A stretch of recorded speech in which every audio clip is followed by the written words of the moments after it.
हाँ भाई, आ गए सब। गुड इवनिंग एवरीवन, कैसे हैं सभी? चलो, तो आज की क्लास को अपन स्टार्ट करते हैं। जो लास्ट अपना टॉपिक चल रहा था वो अपन पढ़ रहे थे बेसिक शब्दावली, बेसिक टर्मिनोलॉजी, जिसके कुछ टर्म्स अपन ने पढ़ लिए थे। दो चार ही टर्म पढ़े थे, शॉर्ट में अपन रिवाइज ही कर लेते हैं। तो लास्ट क्लास में अपन ने पढ़ा था कैपोनाइजेशन। कैपोनाइजेशन का मतलब क्या होता है? जो ये नर मुर्गे के लिए यूज किया जाने वाला टर्म आता है, जो कि कई बार पेपर में पूछा जाता है। इसका मतलब होता है मुर्गे की प्रजनन संख्या को समाप्त करना। इसका मुख्य उद्देश्य क्या होता है? अधिक मांस प्राप्त करना होता है। ज्यादा से ज्यादा फैटी मीट प्रोडक्शन के लिए और हेल्दी मीट प्रोडक्शन के लिए इसका उपयोग किया जाता है। इसके बाद नेक्स्ट अपन ने पढ़ा था, वो पढ़ा था फ्लशिंग और स्टीमिंग अप। फ्लशिंग किसके लिए यूज होता है और स्टीमिंग अप जो है वो कब दिया जाता है? एनिमल को जो है वो प्रेगनेंसी के बाद दिया जाता है। प्रेगनेंसी के अंदर जो है वो कौन से मंथ में दिया जाता है? यूं कहें तो 7 से 8 महीने बाद स्टार्ट कर देते हैं। 7 महीने बाद स्टार्ट कर देते हैं, लेकिन इसका एग्जैक्ट टाइम होता है पशु के ब्याने से 6 से 8 सप्ताह पहले। 6 से 8 सप्ताह का मतलब होता है लगभग 1.5 से 2 महीने पहले। तो लगभग 8 महीने बाद जो एक्स्ट्रा राशन दिया जाता है उसे क्या कहते हैं? Steaming up. इससे क्या होता है? शरीर के अंदर जो भ्रूण है उसका अच्छा डेवलपमेंट होता है और जो होता है उसके बाद पशु जो है उसके शरीर में पोषक तत्वों की कमी नहीं हो, इसके लिए स्टीमिंग अप दिया जाता है। और फ्लशिंग क्यों देते हैं? भेड़ में किसको बढ़ाने के लिए दिया जाता है? लैम्प क्रॉप को बढ़ाता है। ये प्रजनन दर को बढ़ाता है, क्योंकि मल्टीपल ओव्यूलेशन होता तो है लेकिन इसके अंदर ग्रोथ रेट जो है वो कम होती है बकरी की बजाय भेड़ में। इसलिए ज्यादातर जो है वो भेड़ को प्रजनन दर बढ़ाने के लिए, अंडाणुओं की संख्या बढ़ाने के लिए क्या दिया जाता है? फ्लशिंग दिया जाता है। नेक्स्ट हम अपने पढ़ा था डाउन कवर। पशु के प्रसव से 15 दिन पहले का जो अनुमानित समय है, जिसमें एनिमल बॉडी में फिजिकल चेंजेस होते हैं, एनिमल की स्पेशल केयर करनी होती है, या फिर यूं कहें कि last time of the pregnancy होता है, उसे क्या कहा जाता है? डाउन कवर कहा जाता है। फिर नेक्स्ट अपन ने पढ़ा था कास्टिंग। कास्टिंग का मतलब होता है पशु को जमीन पर गिराना। पशु को जो है वो जमीन पर गिराने का अलग अलग रीजन होते हैं, डिफरेंट तरह के कारणों के लिए, कई तरह की क्रियाओं के लिए पशु को जमीन के किस तरफ गिराते हैं? दाईं तरफ। अपोजिट साइड क्यों नहीं गिराते? क्या होता है? आफरा आ सकता है। क्या आ सकता है? आफरा। तो आफरे से बचने के लिए ऐसा किया जाता है। ये अपन ने पढ़ा था। फिर अपन ने पढ़ा था कि ब्रॉयलर और रोस्टर्स, ये दोनों किन मुर्गियों को कहते हैं? मांस वाली मुर्गियां कहलाती हैं। सिर्फ एज में डिफरेंस होता है। ब्रॉयलर की एज क्या होती है और रोस्टर की? ये ध्यान रखना है, अगर दोनों ऑप्शन में और एप्रोप्रिएट वर्ड पूछा जाए कि व्यावसायिक स्तर पर मुर्गी पालन के लिए कौन सी उम्र के चूजे काम में लाए जाते हैं, छोटा सा ही वर्ड जोड़ दिया कि व्यावसायिक स्तर पर मांस उत्पादन के लिए कौन सी मुर्गियां काम में लाई जाती हैं, या तो ब्रॉयलर रोस्टर आ गया या एज पूछ ली, तो क्या बताएंगे? व्यावसायिक स्तर पर ब्रॉयलर का जो है वो उपयोग मांस उत्पादन के लिए किया जाता है। ये कुछ यंग एज चिकन्स होते हैं, ये कुछ यंग एज चिकन्स होते हैं, थोड़ी जो है वो इनकी एज है वो ब्रॉयलर की बजाय ज्यादा होती है। तो ब्रॉयलर की किस एज में काम में लाया जाता है? 6 से 8 सप्ताह, और ये 9 से 12 सप्ताह। इतना छोटा सा क्वेश्चन है जो एग्जाम के अंदर डिफरेंट टाइप से पूछ सकते हैं। डायरेक्ट पूछ लिया कि मांस उत्पादन वाली मुर्गियां क्या कहलाती हैं। सेकंड टाइप से पूछा जाएगा कि मांस उत्पादन वाली मुर्गियों की उम्र क्या होती है। थर्ड टाइप से पूछा जाएगा कि 6 से 8 सप्ताह वाली मुर्गियों को किस नाम से जाना जाता है। फोर्थ क्वेश्चन पूछा जाएगा कि व्यावसायिक स्तर पर मांस उत्पादन के लिए कौन सी मुर्गियां काम में ली जाती हैं, या कौन सी एज की मुर्गियां काम में ली जाती हैं। इस तरह से 5 तरह के क्वेश्चन है, वो इस एक ही पॉइंट से बनते हैं। 5 तरह के बनने वाले पॉइंट्स मैंने आपसे डिस्कस कर लिए। यहां तक किसी के कोई कंफ्यूजन? कुछ पूछना है किसी के? और 6 सप्ताह के चूजे का भार कितना होता है? 1.5 किलो। लगभग 6 से 8 में 1.5 से 2 किलो होता है। उसके बाद का जो भार है वो अपन पूछ सकते हैं, क्योंकि अकॉर्डिंग टू ब्रीड है वो भार है वो चेंज होता रहता है, जिसके कारण एक लिमिटेड एज तक ही भार जो है वो देखा जाता है। उसके बाद आज अपन पढ़ते हैं जो नए टर्म्स आते हैं, उसमें फर्स्ट लिखेगा लेयर्स। यहां तक किसी के कुछ पूछना है तो आप पूछ सकते हैं अभी।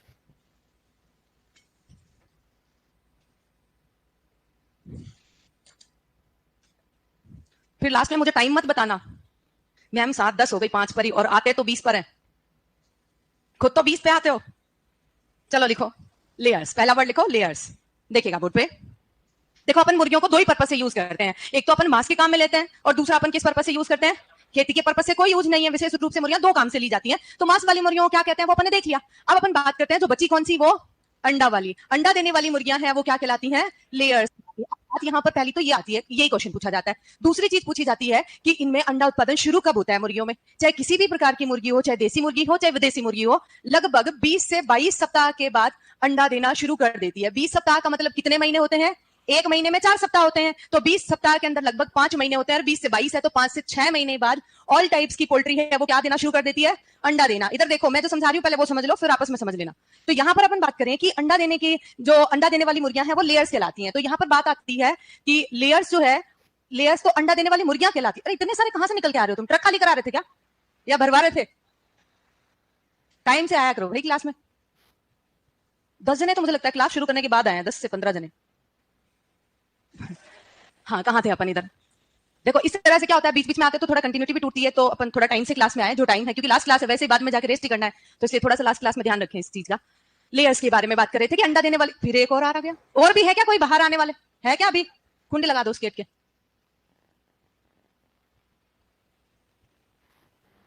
तो अंडा देने वाली जो मुर्गियां हैं, अंडा देने की प्रक्रिया क्या कहलाती है? तो लेयर से नाम आते हैं। देखो यहाँ पर 2 तरह के क्वेश्चन आपको यहाँ पे याद होंगे, क्योंकि आगे टर्म भी आएगा, कुछ टर्म आएगा। जैसे गाय और भैंस के अंदर बच्चा देने की क्रिया मैंने कल ही आपको बताई थी। प्रसव क्रिया को क्या कहते हैं? काविंग कहते हैं, क्योंकि बच्चा क्या कहलाता है? काफ कहलाता है। वैसे ही अंडा देने वाली मुर्गी क्या कहलाती है? लेयर्स। अंडा देने की क्रिया क्या कहलाएगी? लेइंग कहलाएगी। अंडा देने की क्रिया क्या कहलाएगी? लेइंग। और इसी से नाम बना है लेयर्स, इसी से नाम बना है लेयर्स। एक आपने नाम सुना होगा हैचिंग। मुर्गी के अंदर दो प्रक्रिया होती है, जो बर्ड्स होती है उसमें दो प्रक्रियाएं होती है। जैसे पशुओं के अंदर तो सिर्फ डायरेक्ट जो है वो पशु बच्चे को जन्म देते हैं, तो उसमें एक ही क्रिया हो गई। लेकिन मुर्गी पहले तो क्या देती है? अंडा देती है। तो अंडा देने की क्रिया को कहते हैं लेइंग, क्योंकि मुर्गी के अंडा देने की क्रिया LAY कहलाती है। तो उसी से ये प्रक्रिया का नाम आता है लेइंग। और जो अंडा है उसमें से चूजा बाहर नहीं निकला है, चूजा मैच्योर हो जाता है 21 दिन के अंदर। उसके बाद कवच तोड़कर चूजा बाहर आता है, यानी कि हैच करता है, कवच तोड़कर बाहर आता है। तो अंडे से चूजे का बाहर आना, अंडे से चूजे का बाहर आना क्या कहलाता है? हैचिंग कहलाता है। अंडे से चूजे का बाहर आना हैचिंग कहलाता है। ये दो तरह के वर्ड्स हैं, दोनों डिफरेंट वर्ड है। कई बार क्या होता है पेपर में खाली एक ही पॉइंट पूछा जाता है, तो दोनों में से एक वर्ड आता है, तब तो अपन कर देंगे। लेकिन जब दोनों वर्ड आते हैं तो अपने को सोच समझ के क्वेश्चन का आंसर करना है कि पूछा क्या जा रहा है। अंडे से चूजे का बाहर निकलना पूछा जा रहा है या फिर अंडा देने की क्रिया पूछी जा रही है। ये दोनों डिफरेंट है अपने आप में। यही चीज जो है वो आपके क्वेश्चन को गलत कर देती है। अपन इतना ही मान के चलते हैं मुर्गी के अंदर प्रक्रिया है वो लेइंग कहलाती है, और जो गाय भैंस है उसमें काविंग कहलाती है। इसके अलावा भेड़ में है वो लैम्बिंग कहलाती है। अपने ऐसे सीक्वेंस में याद रख रखा है, और अपने को यहाँ पर क्वेश्चन ये इस तरीके से पूछ लिया गया, क्वेश्चन अपना हो गया गलत लेइंग करके आगे। तो ये चीज दोनों ध्यान रखेंगे। अब ये तो आ गई कि मुर्गियां अंडा देना शुरू कब करती हैं। अब दो तरह की कंडीशन और आती है। ये तो शुरू कर दिया, लेकिन हर एक चीज का पीक होता है, हर एक चीज का पीक होता है। जैसे मान लो अपन देखें गाय और भैंस के अंदर दूध जो पशु देना शुरू करते हैं पहले से तीसरे ब्यात तक, उसके बाद जो है वो तीसरे से पांचवें ब्यात में क्या रहता है? स्थिर रहता है। फिर पांचवें ब्यात के बाद घटना शुरू होता है। ठीक है, ऐसे ये शुरू कब करती है अंडा देना? 5 से 6 महीने बाद। लेकिन 8 से 9 महीना जो है वो इसके अंदर पीक प्रोडक्शन होता है, हाईएस्ट अंडा उत्पादन है। अधिकतम जो उत्पादन है वो किस टाइम होता है? अधिकतम उत्पादन है 8 से 9 महीने में। ये थोड़ा सा एडवांस पॉइंट पे अपन जा रहे हैं, क्योंकि आजकल इस तरह के क्वेश्चन पूछ सकते हैं, तो कुछ नई चीजें पूछी जाएगी वो इसी तरह से पूछी जाएगी। तो हाईएस्ट प्रोडक्शन 8 से 9 महीने में होता है। लगभग 8 महीने में कितने सप्ताह होते हैं? 32 से लगभग 35 सप्ताह होते हैं। इस टाइम इनमें पीक प्रोडक्शन होता है। या तो आप महीने में याद कर ले, कन्वर्ट करेंगे तो सप्ताह में आ जाएगा। तो ये इनका पीक प्रोडक्शन होता है। आपकी पीक तो आ गया, लेकिन बंद कब करती हैं? क्योंकि जिंदगी भर अंडे नहीं देती हैं मुर्गियां। मुर्गियां जिंदगी भर अंडे नहीं देती हैं। अच्छा, एवरेज एज बताओ मुर्गियों की कितनी होती है? कितने साल तक जिंदा रहती है वो? कितने वर्ष? लगभग जो है वो 5 से 6 वर्ष मुर्गी की आयु होती है। लगभग 5 वर्ष मानो, तो 5 वर्ष जो है वो मुर्गी की आयु होती है। लेकिन वो 5 वर्ष तक अंडा नहीं देती है, वो लगभग 72वें सप्ताह तक अंडा देती है। 72वें सप्ताह बाद बंद कर देती है। बंद कर देती है यानी कि बुढ़ी हो गई। बुढ़ी हो गई तो उसे क्या कह दिया? ब्रूडी कह दिया। तो ये ब्रूडी हैन कहलाती है। इस तरह के दो तरह के टर्म आते हैं, पूछा जाता है अंडा देने वाली मुर्गियां क्या कहलाती हैं? ब्रूडी नहीं पूछा है मैंने, क्या पूछा? अंडा देने वाली मुर्गियां लेयर्स कहलाती है। और अंडा बंद कर देती है वो मुर्गियां क्या कहलाती हैं? ब्रूडी कहलाती हैं। और पीक प्रोडक्शन कब होता है? स्टार्ट कब होता है अंडा देना? बंद कब करती हैं? ये सब तरह के क्वेश्चन पेपर में पूछे जाते हैं। तो लिखिएगा इसके अंदर लेयर्स में अंडा देने वाली मुर्गियां। राशन और वो जो है वो मुर्गी पालन का जो मैनेजमेंट आएगा उसमें पढ़ेंगे अपन। लेयर का मतलब होता है अंडा देने वाली, राशन का मतलब होता है आहार। तो अंडा देने वाली मुर्गियों को जो आहार दिया जाएगा वो लेयर राशन होगा। तो वो आगे आएगा मैनेजमेंट में। यहां सिर्फ कुछ बेसिक टर्मिनोलॉजी अपन पढ़ रहे हैं, फिर पूरी चीजें मैं आपको पढ़ाऊंगी। लिखिएगा अभी इसमें अंडा देने वाली मुर्गियां। फिर नेक्स्ट पॉइंट में लिखिएगा स्टार्ट। लिखिएगा कब स्टार्ट होता है? तीनों चीज लिख लेते हैं ना, तो थोड़ा इंग्लिश में लिखें तो कोई दिक्कत नहीं है। स्टार्ट लिखिएगा 20 से 22 सप्ताह बाद।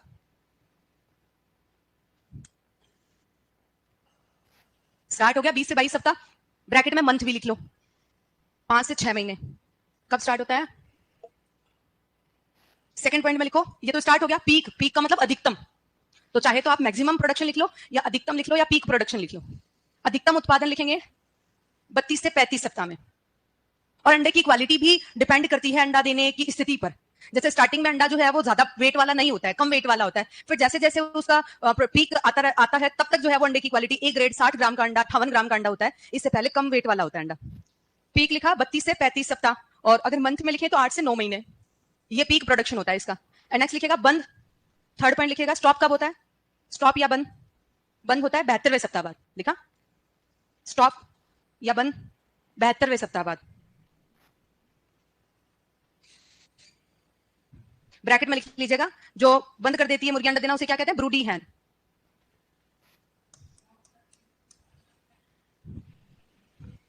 ब्रूडी क्यों नाम दिया गया? देखो इसका ऐसा नहीं है कि बुढ़ी हो गई है इसलिए ब्रूडी कह दिया। ब्रूडी इसलिए दिया गया, आपने नाम सुना होगा ब्रूडर। ब्रूडर जो है वो चूजों को कहते हैं। ब्रूडर घर जो होता है वहां पर चूजों की और अंडों की देखभाल की जाती है। उनको जो है वो एक उचित तापमान दिया जाता है। आगे जब टॉपिक आएगा मुर्गी पालन का तब अपन पढ़ेंगे कि ब्रूडर घर कितने तरह के होते हैं। विशेष रूप से आपने देखा होगा जिन जैसे मुर्गी के जो अंडे होते हैं वो दो तरीके से सेए जाते हैं, मतलब उसको तापमान उपलब्ध कराया जाता है। तो नेचुरल तरीके से तो ये काम मुर्गी का होता है, और आर्टिफिशियल तरीके से मशीन में क्या किया जाता है? अंडों को तापमान उपलब्ध कराया जाता है। मशीन वाली बात अलग हो गई। जब मुर्गी को नेचुरल तरीके से हैच करना है, उसको तापमान उपलब्ध कराना है, तो ये काम किसका होता है? ब्रूडी हैन का। क्योंकि जो कम एज की मुर्गियां होती हैं वो एक जगह पर स्थिर नहीं रह पाती हैं बहुत ज्यादा समय के लिए। लेकिन जो बुड्ढी हैन होती हैं, जो एज्ड जो पोल्ट्री होती है वो क्या करती है, एक जगह पर आसानी से बैठी रहती है और बॉडी की हीट जो है उसको प्रोवाइड करती है, जिसके कारण लंबे टाइम तक उसको सेने के काम में लाया जा सकता है और वो ज्यादा अंडे भी हैच कर सकती है। इसी के कारण जो मुर्गियां अंडे देना बंद कर देती हैं उनका उपयोग है वो किसमें कर लिया जाता है, अंडों को सेने के काम में लाया जाता है। ये छोटे छोटे जो है वो पॉइंट इसमें थे, ये पॉइंट है, वैसे आगे आ जाएंगे, फिर भी अगर आप यहाँ पे लिखना चाहें तो लिख लीजिए। अंडा देने की क्रिया लेइंग, अंडा देने की क्रिया लेइंग, अंडा देने की क्रिया लेइंग। और दूसरा पॉइंट है अंडे से चूजा बाहर निकालने की क्रिया, अंडे से चूजा बाहर निकलने की क्रिया।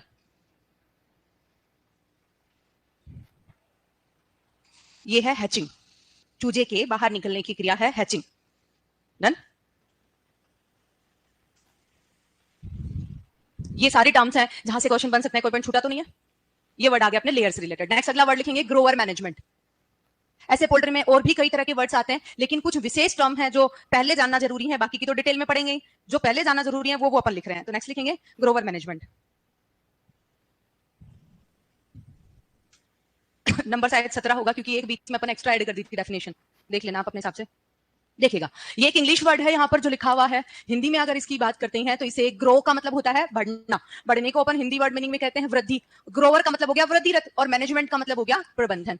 तो ये एक ऐसी स्टेज होती है जब जो बर्ड्स होती हैं वो ग्रोइंग स्टेज में होती हैं और उनका एक अच्छा मैनेजमेंट किया जाता है, उसे ही क्या कहते हैं, ग्रोवर मैनेजमेंट। तो अपने को पोल्ट्री जिनको ब्रॉयलर पर्पस से यूज करना है उनको अपने विशेष रूप से 8 सप्ताह तक काम में ले लिया है। उसके बाद जिनको अपने को लेयर बनाना है तो लेयर बनाने के लिए अपन उसकी केयर करना स्टार्ट करेंगे, लेयर राशन देना शुरू करेंगे। वो कब से शुरू करेंगे, 9 सप्ताह से करेंगे। कब से करेंगे, कारण क्या है, क्योंकि 8 सप्ताह तक उसको किस पर्पस से जो है वो कैसा फीड दे रहे थे अपन, 8 सप्ताह तक वो किस एज में थी, बोलो ब्रॉयलर एज में थी। ब्रॉयलर एज में थी तो उसे राशन कैसा दिया जा रहा था, ब्रॉयलर राशन दिया जा रहा था। एक उम्र के अनुसार फीड भी चेंज होता रहता है। जैसे अपन छोटे बच्चों की बात करें, फिर अपन एडल्ट की बात करें तो अपना फीड, जैसे छोटे बच्चे का फीड, फिर अपना फीड, फिर जैसे बुजुर्ग है तो उनका फीड क्या डिफरेंट होता है, क्या सबका अलग अलग होता है। सबकी जो डाइजेस्टिव सिस्टम है उसके अनुसार उसको फीड दिया जाता है और उनकी वर्किंग एफिशिएंसी क्या है उसके अनुसार दिया जाता है। तो ठीक ऐसे ही जिन मुर्गियों को ब्रॉयलर पर्पस से काम में लेना था उन्हें 8 सप्ताह तक ले लिया, और जिनको अब लेयर पर्पस से काम में लेना यानी कि अंडा लेना है उनसे, उनको 9 सप्ताह से लेकर उनमें जब तक उत्पादन शुरू नहीं हो जाता, उत्पादन कब शुरू होता है, अभी तो बताया 20 से 22 सप्ताह में शुरू होता है। तो उत्पादन आयु तक जो उनका मैनेजमेंट किया जाता है, तक का जो पालन पोषण होता है वो क्या कहलाता है, वृद्धिरत प्रबंधन कहलाता है। पालन पोषण वृद्धिरत प्रबंधन या ग्रोवर मैनेजमेंट। इसमें डिफरेंट टाइप का उनको मैनेजमेंट होता है, डिफरेंट टाइप का पालन पोषण होता है। जैसे एक तो उनके आहार से संबंधित होता है, मान लो जो मुर्गी है उसे अंडा उत्पादन लेना है तो उसको कैसा राशन देंगे, आहार में क्या ज्यादा देंगे, प्रोटीन देंगे ताकि अंडे की क्वालिटी अच्छी हो। इसके अलावा मान लो जो है वो मुर्गी जो है उसको और तरीके से जो है वो अच्छे तरीके से प्रिपेयर करना है तो उसके आहार में सभी तरह के जो आहार हैं उसके अंदर प्रोटीन के साथ साथ सब तरह की चीजें हैं, जैसे मक्की का दलिया हो गया, बाजरा हो गया और हरा चारा हो गया, वो सब दिया जाएगा। इसके अलावा उनके आवास का भी ध्यान रखा जाएगा, आवास के अंदर बहुत ज्यादा गीलापन नहीं हो, नमी की मात्रा प्रॉपर हो। अगर ज्यादा नमी होगी तो उसके अंदर टिक्स हो जाएंगे या फिर कोई भी परजीवी हो जाएंगे तो पक्षी को रोग लग सकता है। इसके कारण उसमें प्रोडक्शन की एज जो है उसमें अंतर आ सकता है। जैसे मान लो कोई पक्षी अगर बीमार होगा तो वो जैसे नॉर्मल वे में 20 सप्ताह में अंडा देना शुरू कर रहा है, तो जब बीमार होगा, कमजोर होगा तो पक्षियों की जो उत्पादन अवस्था है वो क्या बढ़ेगी, एज बढ़ जाएगी, मतलब 20 सप्ताह में वो अंडा देना शुरू नहीं करेगा। तो ठीक ऐसे ही उसके लिए सब चीजें मायने रखती हैं। तो ऑल टाइप का जो मैनेजमेंट होता है उसी को क्या कहते हैं अपन, ग्रोवर मैनेजमेंट कहते हैं। तो इसमें लिखेगा, छोटा सा पॉइंट है, हिंदी वर्ड लिखें तो भी लिख लें वृद्धिरत प्रबंधन। इसमें लिखेंगे चूजों के 9 सप्ताह की आयु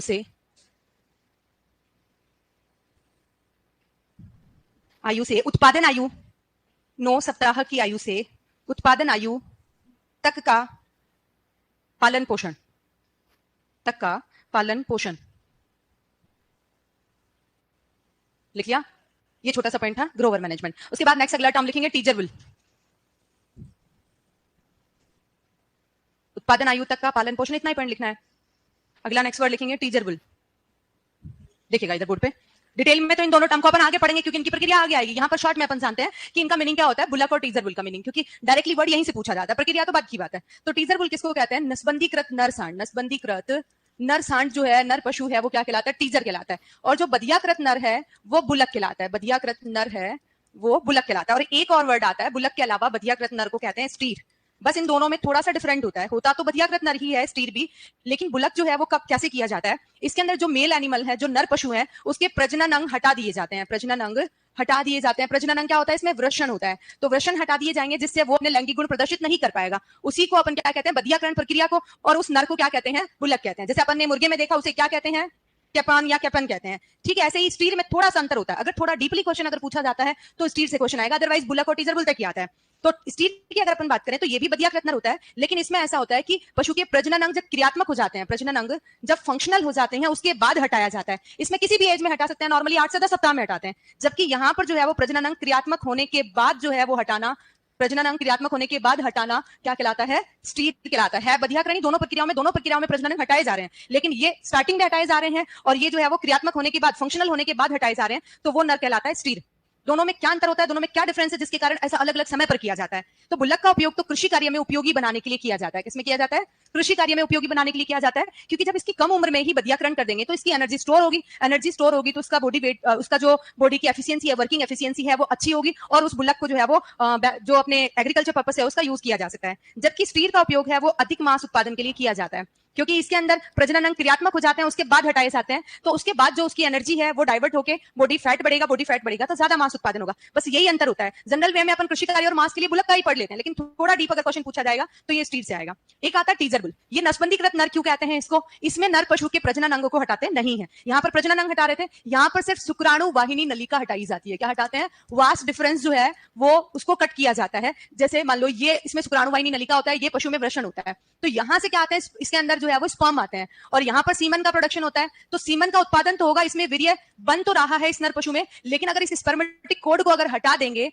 इसको कट करके या तो बांध देते हैं या फिर इसको मतलब इसका कनेक्शन ऐसे काट देते हैं, जिसके कारण क्या होगा? इसमें शुक्राणु नहीं आएंगे, तो वीर्य का उत्पादन तो हो रहा है, यानी कि पशु अपने लैंगिक गुण प्रदर्शित तो कर रहा है, लेकिन वो वीर्य कैसा है? शुक्राणु रहित है। वीर्य कैसा है? शुक्राणु रहित। तो शुक्राणु रहित वीर्य क्या प्रजनन के काम में लाया जा सकता है? नहीं लाया जा सकता। तो ये पशु जो है वो नसबंदीकृत हो गया, इसमें सीमन यूजफुल नहीं है, यानी कि नर पशु अपने लैंगिक गुण प्रदर्शित तो कर रहा है, लेकिन वो क्या नहीं कर पा रहा है? फीमेल को फर्टिलाइज नहीं कर पा रहा है। तो फिर जो है वो प्रजनन अंग क्रियात्मक होने के बाद जो है वो हटाना, प्रजनन अंग क्रियात्मक होने के बाद हटाना क्या कहलाता है? स्टीर कहलाता है। ये स्टार्टिंग में हटाए जा रहे हैं और ये जो है वो क्रियात्मक होने के बाद, फंक्शनल होने के बाद हटाए जा रहे हैं, तो वो नर कहलाता है स्टीर। दोनों में क्या अंतर होता है, दोनों में क्या डिफरेंस है जिसके कारण ऐसा अलग अलग समय पर किया जाता है? तो बुल्लक का उपयोग तो कृषि कार्य में ऐसा अलग अलग समय पर किया जाता है। तो बुल्लक का उपयोग तो कृषि कार्य में उपयोगी बनाने के लिए किया जाता है। किसमें किया जाता है? कृषि कार्य में उपयोगी बनाने के लिए किया जाता है, क्योंकि जब इसकी कम उम्र में ही बदियाकरण कर देंगे तो इसकी एनर्जी स्टोर होगी। एनर्जी स्टोर होगी तो उसका बॉडी वेट, उसका जो बॉडी की एफिशिएंसी है, वर्किंग एफिशिएंसी है, वो अच्छी होगी और उस बुल्लक को जो है वो जो अपने एग्रीकल्चर पर्पस है उसका यूज किया जा सकता है। जबकि स्टीर का उपयोग है वो अधिक मांस उत्पादन के लिए किया जाता है, क्योंकि इसके अंदर प्रजनन अंग क्रियात्मक हो जाते हैं, उसके बाद हटाए जाते हैं, तो उसके बाद जो उसकी एनर्जी है वो डाइवर्ट होकर बॉडी फैट बढ़ेगा तो ज्यादा मांस उत्पादन होगा। बस यही अंतर होता है। जनरल वे में अपन कृषि कार्य और मांस के लिए बुलक का ही पढ़ लेते हैं, लेकिन थोड़ा डीप अगर क्वेश्चन पूछा जाएगा तो ये स्टीर से आएगा। एक आता है टीजर बुल। ये नसबंदीकृत नर क्यों कहते हैं इसको? इसमें नर पशु के प्रजनन अंगों को हटाते नहीं है। यहाँ पर प्रजनन अंग हटा रहे थे, यहाँ पर सिर्फ शुक्राणु वाहिनी नलिका हटाई जाती है। क्या हटाते हैं? वास्ट डिफरेंस जो है वो उसको कट किया जाता है। जैसे मान लो ये इसमें शुक्राणु वाहिनी नलिका होता है, ये पशु में वृषण होता है, तो यहाँ से क्या आते हैं? इसके अंदर जो है वो स्पर्म आते हैं और यहाँ पर सीमन का प्रोडक्शन होता है, तो सीमन का उत्पादन तो होगा, इसमें वीर्य बन तो रहा है इस नर पशु में, लेकिन अगर इस स्पर्मेटिक कोड को अगर हटा देंगे, इसको कट करके या तो बांध देते हैं या फिर इसको मतलब इसका कनेक्शन ऐसे काट देते हैं, जिसके कारण क्या होगा? इसमें शुक्राणु नहीं आएंगे, तो वीर्य का उत्पादन तो हो रहा है, यानी कि पशु अपने लैंगिक गुण प्रदर्शित तो कर रहा है, लेकिन वो वीर्य कैसा है? शुक्राणु रहित है। वीर्य कैसा है? शुक्राणु रहित। तो शुक्राणु रहित वीर्य क्या प्रजनन के काम में लाया जा सकता है? नहीं लाया जा सकता। तो ये पशु जो है वो नसबंदीकृत हो गया, इसमें सीमन यूजफुल नहीं है, यानी कि नर पशु अपने लैंगिक गुण प्रदर्शित तो कर रहा है, लेकिन वो क्या नहीं कर पा रहा है? फीमेल को फर्टिलाइज नहीं कर पा रहा है। तो फिर इसका यूज कहां किया जाएगा? जब इसकी एनर्जी भी यूज आ रही है तो क्या उपयोग करेंगे? तो इसका उपयोग करेंगे सिर्फ मध्यकाल की पहचान के लिए। सिर्फ किसके लिए करते हैं? मध्यकाल की पहचान, शॉर्ट में बोले तो हीट डिटेक्शन के लिए करते हैं। फीमेल एनिमल जो ग्रुप में रहती है उनमें मध का पता लगाने के लिए, क्योंकि मध का समय सिर्फ 24 घंटे का होता है, उसी टाइम उसको पर्टिकुलर टाइम पे फर्टिलाइज करा सकते हैं। तो ये पता होना चाहिए कि कौन सा पशु हीट में है, तभी उसकी पहचान होती है। तो पहचान के लिए किसका उपयोग करते हैं? झुंड में पहचान के लिए टीजर का उपयोग किया जाता है। ये तीनों के अंदर अंतर होता है, सिर्फ छोटे छोटे माइनर डिफरेंस है, जिसके कारण इनके टर्म्स है, टर्मिनोलॉजी है वो डिफरेंट हो जाती है। तो लिखिएगा क्या मेथड होता है, कैसे इसमें बदियाकरण किया जाता है, वो आगे जब टॉपिक आएगा ये अपना प्रजनन वाला तब पढ़ेंगे। हाल फिलहाल खाली इसकी परिभाषा ही याद रखनी है। तो लिखेंगे टीजर बुल में नसबंदीकृत नर पशु।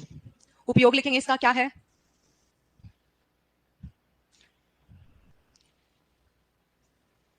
उपयोग लिखेंगे मध्यकाल की पहचान।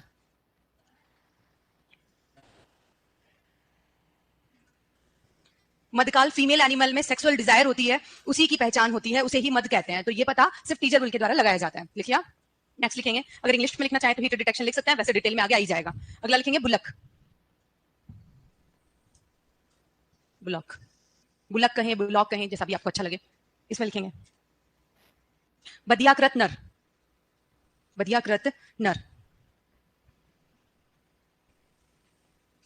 उपयोग लिखेंगे इसका कृषि कार्य में, उपयोग कृषि कार्य में। उम्र क्या होती है और इसके अलावा किस मेथड से करते हैं वो डिटेल में आएगा, मैं पहले ही बता चुकी हूं, यहां पे सिर्फ एक छोटा सा टर्म ही जानना है, इसलिए इतना ही लिखेंगे। दूसरा पॉइंट डाल के लिख लीजिए, नोट डाल के स्टीर, नोट डाल के स्टीर का बारे में लिख लीजिए, स्टीर, STEER, स्टीर। इसमें लिखेगा प्रजनन अंग, प्रजनन अंग क्रियात्मक होने के बाद, प्रजनन अंग क्रियात्मक होने के बाद बधियाकरण करना, क्रियात्मक होने के बाद बधियाकरण करना। बधियाकरण करने का मतलब है कि अंगों को हटाना, ये क्या कहलाता है? स्टीर। उपयोग लिखेंगे इसका अधिक मांस उत्पादन, अधिक मांस उत्पादन। प्रजनन अंग क्रियात्मक होने के बाद बधियाकरण करना या बधियाकृत नर, है ना। और नेक्स्ट उपयोग है इसका अधिक मांस उत्पादन। दोनों में डिफरेंस मैंने बता दिया और डिटेल में आगे जब आएगा तब अपन डिस्कस कर लेंगे। यहां तक कोई कंफ्यूजन किसी के? इन तीनों वर्ड्स में कोई समझने में दिक्कत किसी के पूछना है दोबारा? चलूं आगे। अगला नेक्स्ट वर्ड लिखेंगे डम्ड पेल, डम्ड पेल।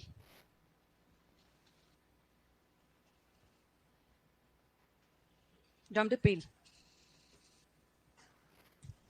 लिख लिया? बोर्ड पे देखिएगा। डम्ड पेल क्या होता है? फोटो में देखने पर दिखाई दे रहा है ये क्या है? एक तरह की बकेट है, केटली जिसको अपन कहते हैं। ये कैसी, क्या स्पेशल बकेट है? इसमें क्या स्पेशलिटी है? इसका मुंह कैसा है? छोटा है। तो अपन कह सकते हैं कि स्मॉल माउथ बकेट है, एक छोटे मुंह की बाल्टी। क्या है? छोटे मुंह की बाल्टी क्या कहलाती है? डम्ड पेल, छोटे मुंह की बाल्टी। लेकिन ऐसी बाल्टी नहीं, जो बाल्टी जो डेयरी के अंदर दूध निकालने या दूध संग्रहण के काम में ली जाती है उसे डम्ड पेल कहते हैं। मैम ऐसी क्यों यूज की जाती है? तो इसका क्या उद्देश्य होता है, ऐसा क्यों यूज करते हैं? तो इसका उद्देश्य होता है, पहली चीज तो जब इसका मुंह छोटा होगा तो उसको कई तरह के जो है वो सुरक्षा प्रदान की जा सकती है। जैसे मान लो पशुशाला में क्या होता है, कितनी ही क्लीनिंग क्यों ना हो, लेकिन एनवायरमेंट में कुछ छोटे सूक्ष्म जीवाणु रहते हैं जो दूध के अंदर एब्जॉर्ब हो जाते हैं। जब दूध निकालते हैं, अगर बड़े मुंह की बाल्टी होगी तो आसानी इसके अंदर एब्जॉर्ब हो जाएंगे। ऐसे सूक्ष्म जीव होते हैं जो खुली आंखों से दिखाई नहीं देते हैं। जैसे आपने पढ़ा होगा दूध में दो प्रकार की अशुद्धियां होती है, एक तो जो आंखों से दिखाई देती हैं और एक जो सूक्ष्मदर्शी से दिखती हैं। तो जो न्यूड आंखों से अपने को दिखाई नहीं देती हैं, जो सूक्ष्मदर्शी से देखी जा सकती हैं, वही अशुद्धियां उसमें चली जाती हैं। और जब दूध को कुछ समय तक पड़ा रखते हैं तो आपने देखा होगा कि जब दूध खुले में पड़ा रहता है, जब बाहर पड़ा रहता है, आपने गर्म नहीं किया है, तो दूध कुछ समय बाद क्या हो जाता है? खराब हो जाता है, क्योंकि इसमें बैक्टीरिया क्या कर देते हैं? फर्मेंटेशन कर देते हैं। तो ठीक ऐसे ही अपन दूध को सूक्ष्म जीवाणुओं से बचाने के लिए क्या करते हैं? छोटे मुंह की बाल्टी काम में लेते हैं। तो एक तो आता है कि दूध को सूक्ष्म जीवाणुओं से बचाने के लिए या दूध को सुरक्षित रखने के लिए, दूध को सुरक्षित दूध उत्पादन के लिए अपन क्या करते हैं? ये स्मॉल माउथ बकेट यूज करते हैं। सुरक्षित एक तो जीवाणुओं से हो गया, दूसरा अपने से सुरक्षा हो सकती है, या ह्यूमन के अंदर भी कई एरर हो सकती है। जैसे मैंने दूध निकाल के रखा, दूध की बाल्टी रखी, या फिर एनिमल का दूध निकाल दिया और एनिमल ने पैर थोड़ा सा हिला दिया, या फिर अपने जो है वो ठोकर लग गई तो दूध की बाल्टी नीचे गिर गई, तो एकदम से दूध क्या आ जाएगा? बाहर आ जाएगा। अगर बाल्टी ऐसी रहेगी तो दूध एकदम से पूरा बाहर आ जाएगा। लेकिन बाल्टी अगर ऐसी रहेगी तो जब ये गिरेगी तो एकदम से पूरा दूध बाहर नहीं निकलेगा, क्योंकि बाल्टी कैसे मुंह की है? छोटे मुंह की। तो अपन दूध को क्या कर सकते हैं? सुरक्षित। तो दोनों ही प्रकार से सुरक्षित रख सकते हैं। तो इसी के कारण क्या काम में लेते हैं? डम्ड पेल का उपयोग किया जाता है। तो लिखिएगा इसमें डेयरी या दुग्धशाला में, डेयरी या दुग्धशाला में दूध निकालने, दूध निकालने या संग्रहण हेतु, दूध निकालने या संग्रहण हेतु, दूध निकालने या संग्रहण हेतु काम में ली जाने वाली, काम में ली जाने वाली छोटे मुंह की बाल्टी। यहां पे सारे पॉइंट आ गए हैं। इसके अंदर किसी भी वे से पूछा जाए इस टर्म में पूरे शब्द आ गए हैं, चाहे दुग्धशाला कहें, चाहे डेयरी कहें, या जो है वो दूध संग्रहण की बाल्टी कहें या दूध निकालने की बाल्टी कहें, ऑल टाइप्स के चारों वर्ड से जो भी डेफिनेशन से क्वेश्चन पूछा जाएगा वो सारे वर्ड्स इसमें एक ही लाइन में आ गए हैं, दूध निकालने की बाल्टी। नेक्स्ट लिखिएगा उद्देश्य क्या है ये डम्ड पेल रखने का? नॉर्मल बकेट क्यों नहीं रखते हैं? आपने देखा होगा चाहे दूध निकालने की मशीन हो, चाहे अपन दूध जैसे दूध लाया और ले जाया जाता है तो भी क्या काम में लेते हैं? जैसे आपने देखा होगा जो बाइक वाले दोनों साइड लटका के लेके आते हैं, ब्लू कलर की बकेट होती है, वो कैसी होती है? छोटे मुंह की होती है, ऊपर से मुंह छोटा होता है। तो इसी का कारण ये होता है मेन। उद्देश्य लिखिएगा सुरक्षित एवं, सुरक्षित एवं स्वच्छ दूध उत्पादन हेतु, सुरक्षित एवं स्वच्छ दूध उत्पादन हेतु। इसका उद्देश्य है स्वच्छ एवं सुरक्षित दूध उत्पादन। इतना ही लिख लो, ये हो गया डम्ड पेल का यूज। अगला लिखेंगे ग्रूमिंग, ग्रूमिंग जिसे खुरैरा कहते हैं, खुरेरा कहें या खुरहरा कहें, जैसा आपको अच्छा लगे।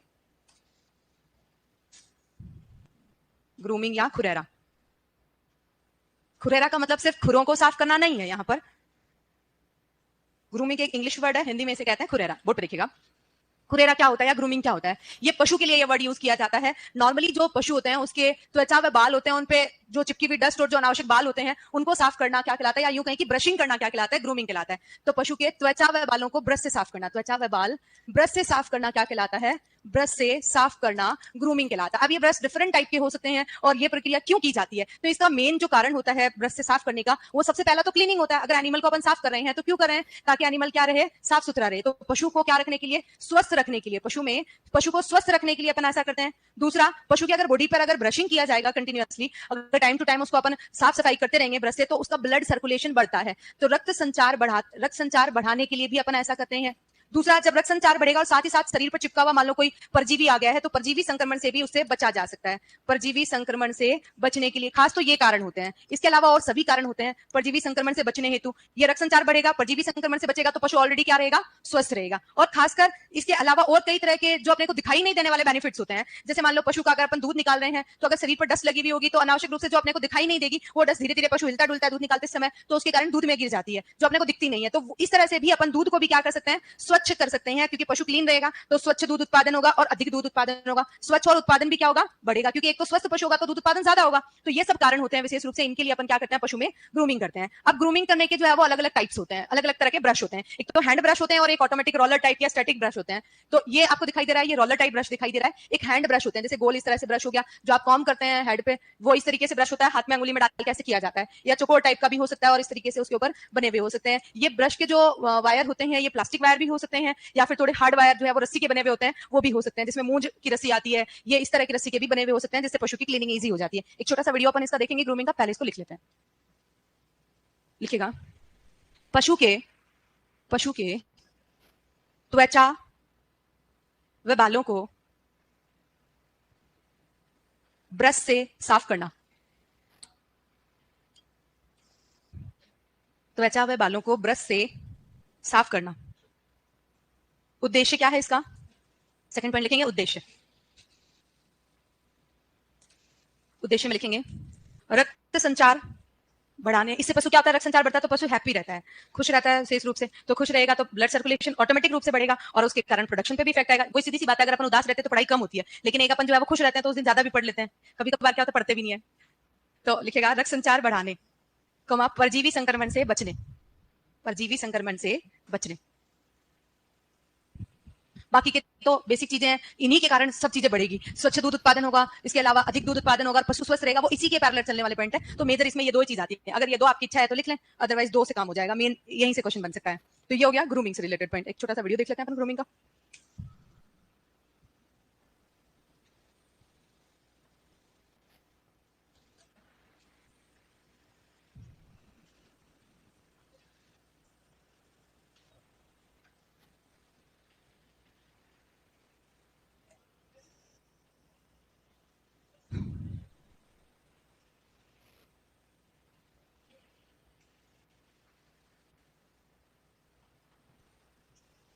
ग्रिट, अगला वर्ड लिखेगा ग्रिट, थोड़ा सा फास्ट लिखें।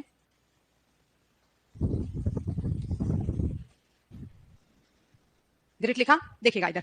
ग्रिट जो होते हैं वो किसको कहते हैं, ये एक तरह से शॉर्ट में अपन समझे तो मार्बल स्टोन होते हैं। क्या होते हैं, मार्बल स्टोन होते हैं, उन्हें ही ग्रिट कहा जाता है। एक ही वर्ड में है। ये क्या काम में आता है, मार्बल का मतलब होता है संगमरमर, हिंदी में कहते हैं इसको संगमरमर के जो टुकड़े होते हैं, संगमरमर के छोटे छोटे टुकड़े हैं वो ग्रिट कहलाते हैं। और ये किसके लिए यूज होते हैं, मुर्गियों के आहार में यूज किए जाते हैं। मुर्गियों के आहार में उनकी पाचन शक्ति को ठीक बनाए रखने के लिए उपयोग किए जाते हैं। आहार में पाचन शक्ति को प्रॉपर तरीके से मेंटेन रखने के लिए, ठीक बनाए रखने के लिए इनका उपयोग किया जाता है, जो सभी तरह की पोल्ट्री को दिए जाते हैं। तो क्या मैम सिर्फ पोल्ट्री को ही क्यों दिए जाते हैं, गाय भैंसों को क्यों नहीं दे सकते? तो पोल्ट्री के अंदर जो है उनका बॉडी का सिस्टम, डाइजेस्टिव सिस्टम ऐसा होता है जिसके कारण ये डाइजेस्ट कर सकते हैं, जबकि एनिमल्स डाइजेस्ट नहीं कर सकते हैं, क्योंकि एनिमल का स्टमक होता है डिफरेंट टाइप का होता है, उसके अंदर इनका पाचन नहीं होता है, वो इसको ग्राइंड नहीं कर सकते हैं। क्योंकि एनिमल्स जो होते हैं वो अपने जो भोजन होता है उसको ग्राइंडिंग का काम किससे करते हैं, किससे करते हैं बताओ?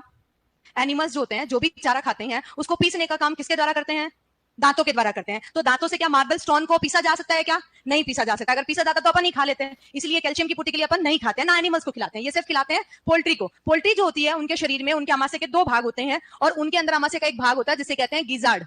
गिजार्ड जो पार्ट होता है, वेंट्रिकुलस पार्ट इसको कहते हैं। ये जो गिजार्ड होता है वो क्या करता है, इनमें पीसने का काम करता है, ग्राइंडिंग में हेल्पफुल होता है। जो पोल्ट्री होती है उसकी क्या पाई जाती है, चोंच पाई जाती है। मुर्गी में क्या पाई जाती है, चोंच पाई जाती है। जब चोंच पाई जाती है तो चोंच के माध्यम से वो क्या कर लेती है, फीड ले तो लेती है, लेकिन वो यहाँ पर पीसने का काम नहीं करती है। डायरेक्ट यहाँ से भोजन गया और भोजन जाने के बाद मुख गुहा से डायरेक्ट कहां पर आ गया, उसके आमाशय में, उसकी ग्रसिका से होता हुआ आमाशय में आ गया। आमाशय में दो भाग होते हैं, एक भाग होता है गिजार्ड और एक होता है प्रोवेंट्रिकुलस। तो ये गिजार्ड भाग होता है, यहाँ पर भोजन को ग्राइंड किया जाता है और उसके बाद जो है वो अगले पार्ट में भोजन का पाचन होता है, ये दो ही पार्ट होते हैं। तो इसी के कारण इसी को सिर्फ क्या खिलाए जाते हैं, मार्बल के टुकड़े खिलाए जाते हैं, क्योंकि ये पाचन की शक्ति रखती है। तो ये टर्म सिर्फ पोल्ट्री के लिए यूज किया जाता है। तो लिखिएगा इसमें, मुर्गियों को खिलाए जाने वाले मार्बल के छोटे छोटे टुकड़े, खिलाए जाने वाले मार्बल के छोटे छोटे टुकड़े। पैकेजिंग कैसी अवेलेबल होती है और ओरिजिनली कैसे दिखाई देते हैं, दोनों चीजें फोटो में आप देख पा रहे हैं। खिलाए जाने वाले छोटे छोटे टुकड़े, डन। बस बाकी के इसके जो काम आएगा वो अपन आगे देख लेंगे। अगला नेक्स्ट लिखिएगा कैथीटर। कैथीटर ये एक वेटनरी इंस्ट्रूमेंट है जिसका उपयोग मेडिकल टर्म्स में किया जाता है। हालांकि ये अपने कोर्स में नहीं है, लेकिन फिर भी ये टर्म्स जो है वो कई बार पेपर के अंदर जो ऑप्शंस आते हैं उनके अंदर जो अपने यंत्रों के नाम पूछे जाते हैं उसमें दिया जाता है। जैसे कास्ट्रेटर, कैथीटर, इसके अलावा डिबिकर, इस तरह के यंत्रों के नाम दे दिए जाते हैं। तब जैसे 3 का तो पता है लेकिन 1 का नहीं पता है और उसी का पूछा गया है, तब अपने को ध्यान होना चाहिए इस तरह के टर्म्स के बारे में। तो कैथीटर जो है वो ह्यूमंस एंड एनिमल्स दोनों में यूज किया जाता है। ये जो है वो विशेष रूप से पेशाब बाहर निकालने का यंत्र होता है। पशु में किसी भी बीमारी या किसी भी कारणवश अगर यूरिन को बाहर रिमूव करना है तो वो उस यंत्र का उपयोग करते हैं, उसे कहते हैं कैथीटर, बाहर निकालने का यंत्र। बस इतना सही ध्यान रखना है, इसके अंदर और कोई ज्यादा खास नहीं है, सिर्फ ये यंत्र है तो डायरेक्टली पूछ लिया जाता है। तो लिखिएगा इसमें कैथीटर, इसमें लिखिएगा पेशाब को बाहर निकालने का यंत्र। पेशाब को बाहर निकालने का यंत्र।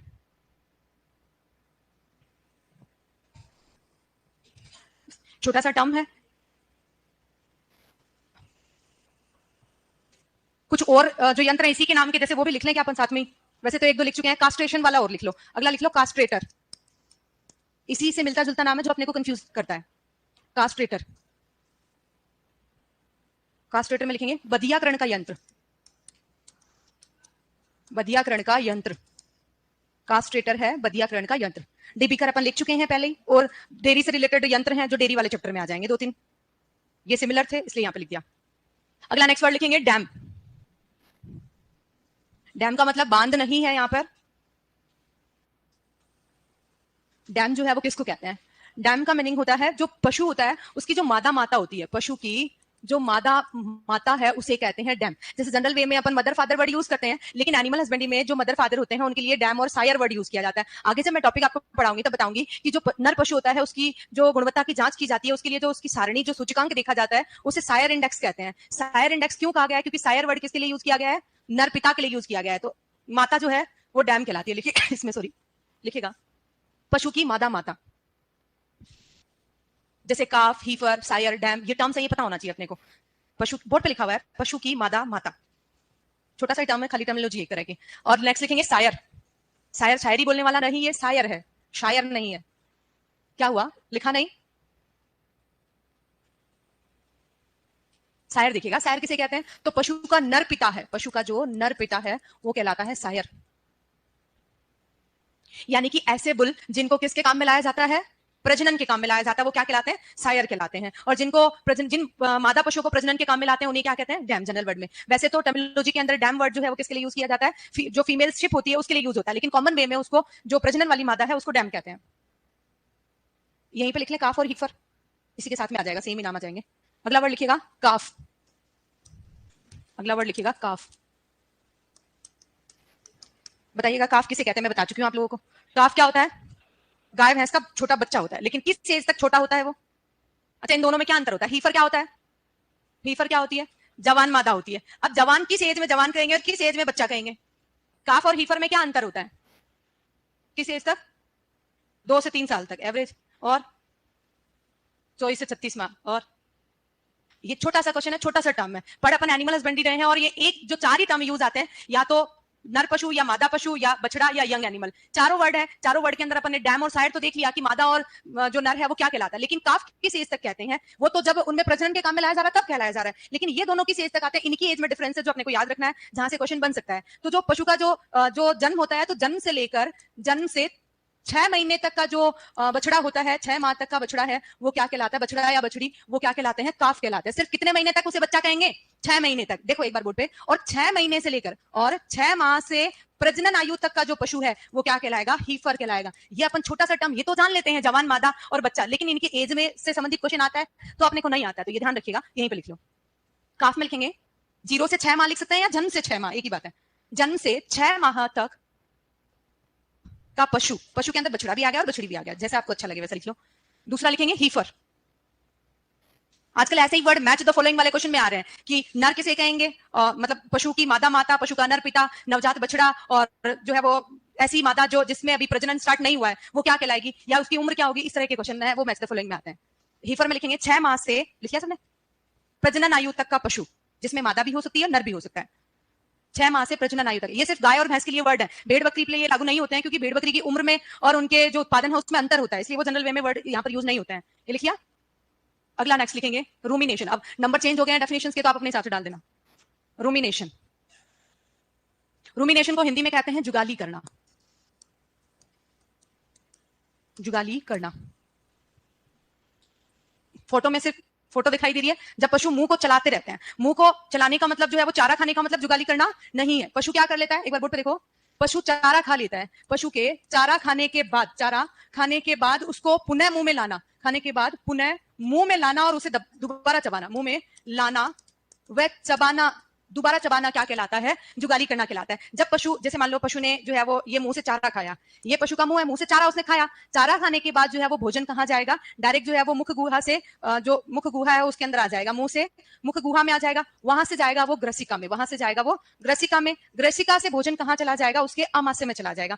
आमाशय के कितने कंपार्टमेंट होते हैं पशुओं में, सबसे पहला कौन सा, दूसरा कौन सा, रेटिकुलम। तो अपन यहाँ पर दो तक ही जाते हैं एक बार, क्योंकि यहीं से स्टार्ट हो जाती है, रूमिनेशन की प्रक्रिया है वो इन 2 तक ही आता है, उसके बाद अगली प्रक्रिया है। तो जैसे पशु ने चारा खाया, चारा खाने के बाद मुख गुहा में आया, ग्रसिका में आया और रूमेन में आ गया, रूमेन में चारे का थोड़ा किण्वन होता है, क्या होता है, किण्वन, किण्वन हो जाता है। इसके बाद भोजन कहाँ आ जाता है, रेटिकुलम में। जब भोजन यहाँ पर आ जाता है तो वो भोजन क्या बन जाता है, पशु के द्वारा उसको जो है वो थोड़ा जो है वो अच्छे तरीके से फिल्टर कर लिया जाता है, और वो जो भोजन है वो दोबारा से मुंह में आता है, दोबारा से उसको चारा नहीं कहेंगे, अब चारा किण्वित हो चुका है और उसके बाद वो क्या बन चुका है, कड बन चुका है। यानी कि पशु का जो चबाया हुआ भोजन है वो क्या कहलाएगा, पुनः जो भोजन है वो कहलाएगा कड, कड को मुंह में लाया जाता है। ये वर्ड पूछा जाता है कि पशु के जो मुंह में आने वाला भोजन है, रेटिकुलम से मुंह में आने वाला भोजन है वो किस नाम से जाना जाता है। पहला ऑप्शन आएगा चारा, दूसरा ऑप्शन आएगा कड, तीसरा ऑप्शन आएगा बोलस, चौथा ऑप्शन आएगा जो है वो किसी भी नाम से जाना जा सकता है। तो किस नाम से जाना जाएगा, कड। अब पशु मुंह में लेके आता है, उसको दोबारा से क्या करता है, चबाता है, क्या करता है, पुनः चबाता है। पुनः चबाने के बाद भोजन जो है वो वापस से कहां चला जाता है, रेटिकुलम में चला जाता है, और इस भोजन को अपन क्या कहते हैं, बोलस कहते हैं। इस भोजन को अपन क्या कहते हैं, बोलस। अब रेटिकुलम, और रेटिकुलम से ओमेजम, फिर ओमेजम से एबोमेजम, और यहाँ पर डाइजेशन होता है, इसके बाद छोटी आंत, बड़ी आंत और सीकम से होता हुआ जो वेस्ट मटेरियल है वो शरीर से बाहर निकाल दिया जाता है। ये जो है इसका पाथ रहता है भोजन का। तो इसके अंदर मेन चीज यहाँ पर ये बताने का मतलब है कि जो चबाया हुआ भोजन है वो क्या कहलाता है, ये क्वेश्चन पूछ सकते हैं। तो क्या कहलाता है, वो कड कहलाता है। और दोबारा चबाने को ही अपन किस नाम से जानते हैं, जुगाली के नाम से जानते हैं। पहली बार चबाना चारा को खाना ही है, चबाना नहीं है, जैसे जनरल वे में अपन खाते हैं, लेकिन पशुओं में ये गुण पाया जाता है कि वो भोजन को रीचू कर सकते हैं, और उसे ही अपन रूमिनेशन कहते हैं। इसलिए रूमिनेंट एनिमल ये कहलाते हैं। और सबसे ज्यादा जो पर्यावरण के प्रदूषण में जो सबसे ज्यादा योगदान है वो किनका है, रूमिनेंट्स का ही है, क्योंकि ये जितनी बार मुंह खोलते हैं उतनी बार इनके मुंह से क्या निकलती है, गैस निकलती है। कौन सी गैस, मीथेन गैस निकलती है, जो ग्रीन जो हाउस है उसके अंदर, ये ग्रीन हाउस गैस जिसको अपन कहते हैं, सबसे ज्यादा हार्मफुल होती है, जो अपने ओजोन परत है उसमें छेद करती है। तो कुछ कंट्रीज में तो इसके ऊपर जो है वो टैक्स भी लगाया जाता है कि जितने ज्यादा एनिमल होंगे उतना ही ज्यादा टैक्स लगेगा। तो कारण क्या है उसका, मीथेन गैस का उत्सर्जन है। तो लिखिएगा इसमें, पहला पॉइंट लिखिएगा इसमें, पशु के चारा खाने के बाद, चारा खाने के बाद भोजन को, भोजन के ब्रैकेट में लिख लो कड, वो भोजन क्या कहलाएगा, कड। भोजन को CUD है ना, उसको इंग्लिश वर्ड ही लिखना।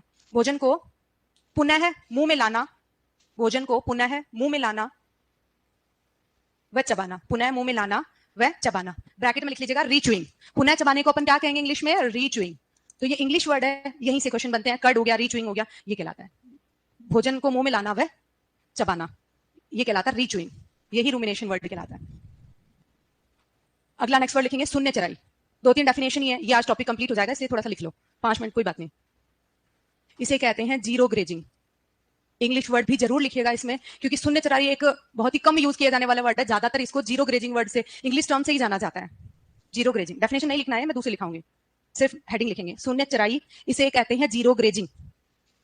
ग्रेज का मतलब क्या होता है, ग्रेजिंग का मतलब, ग्रेजिंग जो है वो एक तरह का जो फूड हैबिट होती है, जैसे एनिमल्स होते हैं वो क्या करते हैं, चारा खाते हैं, चारा खाने को क्या कहते हैं पर ग्रेजिंग। वो क्या करते हैं, नीचे जो जमीन है उस पे मुंह करके चारा खाते हैं, उसे कहते हैं ग्रेजिंग। एक जो ये जनरल वर्ड में ग्रेजिंग वर्ड यूज किया जाता है, सिर्फ जो बकरी और ऊंट होते हैं उनमें किस तरह की ईटिंग हैबिट पाई जाती है, ब्राउजिंग, वो नीचे मुंह करके नहीं, कहां मुंह करके, ऊपर मुंह करके चारा खाती है, इसी के कारण उनकी ईटिंग हैबिट को ब्राउजिंग कहते हैं, जबकि अदर एनिमल में कॉमनली वर्ड यूज किया जाता है ग्रेजिंग। तो यहां पर वर्ड आ रहा है जीरो ग्रेजिंग। क्या वर्ड आ रहा है? Zero grazing. जीरो ग्रेजिंग का मतलब होता है कि कंप्लीटली उस चारे को खा लेना। जैसे मान लो एक तो चारागाह है और एक इस तरह का हाउस बनाया गया है, पशु के लिए आवास बनाया गया है। जो जीरो ग्रेजिंग होती है उसके ये कहां पर होती है? जहां पर पशुओं को आवास या जो घर होते हैं, जहां पर बंद आवास होते हैं, वहां अगर पशु को रखा जाता है तो वहां चारा किसमें खिलाया जाता है? पशु को काटकर मेंजर या नांद में चारा खिलाते हैं। कहां खिलाते हैं? मेंजर इंग्लिश में कहते हैं, हिंदी में उसको कहते हैं पर नांद। तो नांद में जब उसको चारा खिलाया जाता है तो पशु क्या कर लेता है? उसको चाट कर खा लेता है। जितना भी चारा है वो अपन कुट्टी काट कर खिलाते हैं, जिससे पशु उस चारे का पूरी तरीके से उपयोग कर लेता है। मान लो अपन ने चारा काट के खिलाया और डंठल वाला पार्ट रह गया, तो अपन और ज्यादा समझदार पशु से उस पर थोड़ा सा आटा लगा देते हैं। आटा डाल दिया तो पशु उसको और पूरी तरीके से खा लेता है। मतलब कोई भी पार्ट पशु उसमें वेस्ट नहीं छोड़ता है और पूरी तरीके से कंप्लीटली पशु उस चारे को खा लेगा। इसका मतलब जीरो जो है वो उसके अंदर क्या बचेगा? जीरो पार्टिकल्स बचेगा। इसीलिए उस ग्रेजिंग को, उस चारा खाने को अपन क्या कह देते हैं? Zero grazing. जो सिर्फ कहां की जाती है? आवासों में, भवनों में, जहां पशुओं को पक्के घरों में रखा जाता है और उनको नांद में चारा खिलाया जाता है। अगर पशु को जो है वो चारागाहों में रखा जाता है और चारागाहों में चारा चरने के लिए भेजा जाता है, तो वहां पर पशु क्या करते हैं? दो बाइट यहां से खा लिए, फिर ऊपर ऊपर से पत्ते इसके खा लिए, डंठल डंठल छोड़ दिया। तो यहाँ पर कंप्लीटली पशु चारा नहीं खा रहा है और जो है वो पशु क्या कर रहा है? थोड़े थोड़े चीजें खा रहा है। इसी को अपन चारागाह की चराई कहते हैं। तो चारागाह चराई और जीरो ग्रेजिंग में क्या अंतर होता है? ये चारागाह लिखने का मतलब सिर्फ इतना ही है कि जीरो ग्रेजिंग को अपन समझ सके। यहाँ पर कंप्लीटली पशु नहीं चरते हैं, यहाँ पर कंप्लीटली चढ़ लेते हैं, इसलिए जीरो ग्रेजिंग कहलाता है। लिखेगा इसमें, इसमें लिखेगी, छोटा सा पढ़ लिखेंगे इसमें। भोजन की वह प्रणाली जिसमें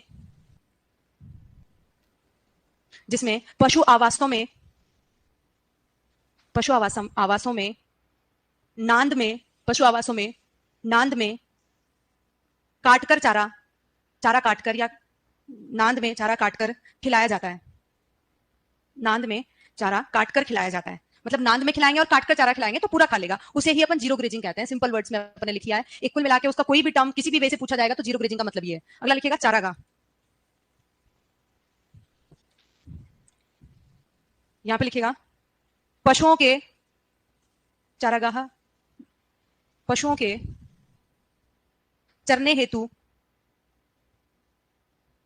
प्रयुक्त घास का मैदान। पशुओं के चरने हेतु प्रयुक्त घास का मैदान। यहाँ जीरो ग्रेजिंग नहीं होती है, इसलिए सिर्फ घास के मैदान में पशु चरते हैं, इसलिए चारागाह चराई कहते हैं। चारागाह कह सकते हैं या चारागाह चराई भी इसको कह सकते हैं। एंड नेक्स्ट लिखेगा दुग्ध शीरा। अगला वर्ड लिखेगा दुग्ध शीरा। 2-3 वर्ड हो रहे हैं, लिख लें? लिख लें? नहीं? अच्छा ठीक है, ये थोड़ा सा अब समझाना भी पड़ेगा, टाइम लगेगा, तो खाली हेडिंग डाल लीजिए। दुग्ध शीरा इंग्लिश में इसको कहते हैं। अरे हेडिंग तो डाल लो। कल क्या डालोगे? काल करे सो आज कर, आज करे सो अब। Milk when. चलो आज के लिए अपन इतना ही पढ़ेंगे। यहां तक किसी के कुछ पूछना है? जाओ भी, पहले जाओ। तेज लगी है क्या? स्टार्ट हुई क्लास? चलिए आगे सब। Good evening everyone.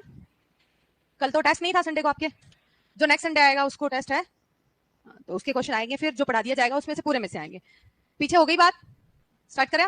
चलो तो आज की क्लास है वो अपन स्टार्ट करते हैं और आज क्या टॉपिक पढ़ना है उस पर अपन डिस्कस करते हैं। कल छोटा सा टॉपिक जो रह गया था उसी पे अपन चर्चा करते हैं। लास्ट जो क्लास थी उसके अंदर अपन ने कुछ जो टर्मिनोलॉजी थी वो पढ़ी थी, उसको एक बार रिवाइज कर लेते हैं। कुछ बेसिक बेसिक से टर्म्स थे जो अपन ने पढ़े थे। जैसे अपन सबसे पहले बात करें कि चारागाह चराई जो है वो किसे कहते हैं। चारागाह का मतलब क्या होता है? जो घास के खुले मैदान होते हैं उन्हें चारागाह कहते हैं। और एक होती है जीरो ग्रेजिंग। जीरो ग्रेजिंग का मतलब क्या होता है?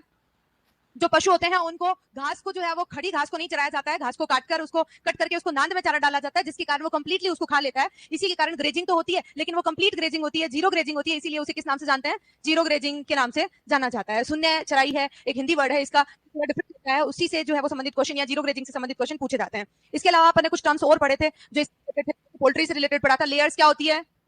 स्टार्ट कब होता है अंडा देना? 20 से 22 सप्ताह में शुरू हो जाता है और बंद कब कर देती है? और पीक प्रोडक्शन कब होता है? लगभग 8 से 9 महीने या 32 से जो है वो 35 महीने के अंदर उनमें पीक प्रोडक्शन होता है। इसके बाद अपन ने कास्टिंग पढ़ा था। कास्टिंग के अंदर पशु को किस साइड से गिराते हैं? कांधा याद रखना है। क्या याद रखना है? कांधा। किस साइड गिराते हैं? दाईं तरफ से। पूछा जाए कि आफरा रोग में पशु को किस भाग में सूजन आती है?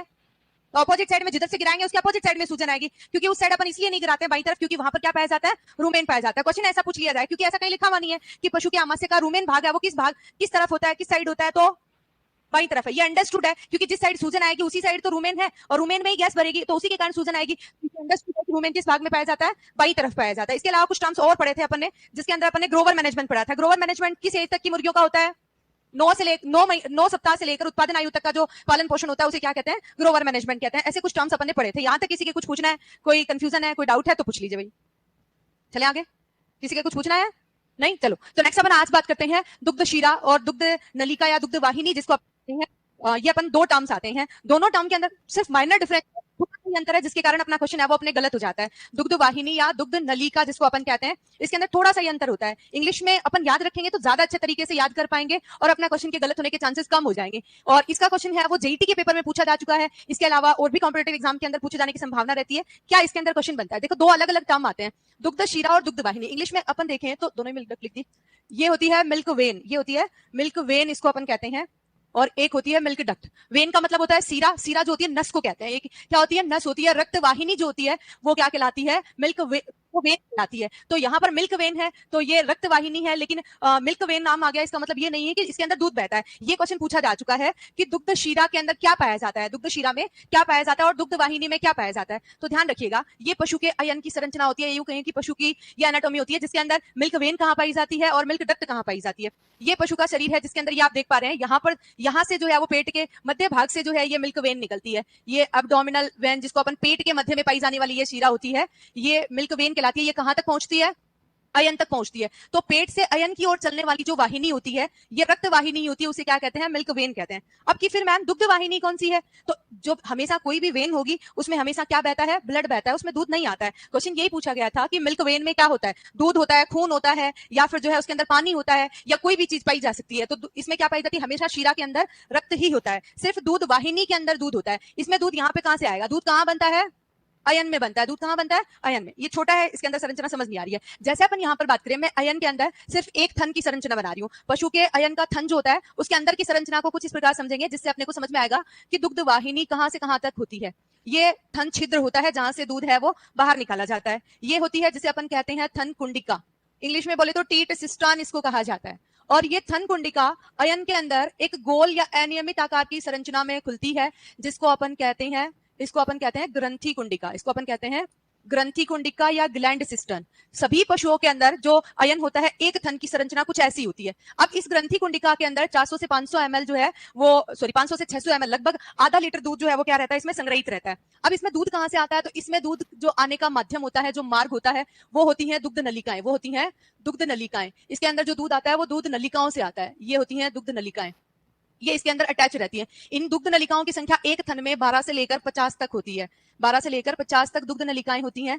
और ये दुग्ध नलिकाएं जो है वो कुछ इस प्रकार से डिवाइड होती हैं। जैसे अपन यहाँ पे देखें, ये जैसे एक दुग्ध नलिका की मैं संरचना यहाँ पे बना के बता रही हूँ, इसी तरह से बाकी की नलिकाएं होती हैं। ये बहुत सारी छोटी छोटी ब्रांच में विभक्त होती है, यानी कि सब डक्ट में डिवाइड होती है। ये सारी डक्ट जहां पर खत्म होती है वहां पर एक गोल सीरा उभर जाता है, ये इस तरीके से संरचना बन जाती है। ये ऐसी संरचनाएं होती हैं, प्रत्येक थन के अंदर कुछ इस प्रकार की संरचनाएं होती हैं। ये जो संरचना होती है ये जो है वो लोब कहलाता है।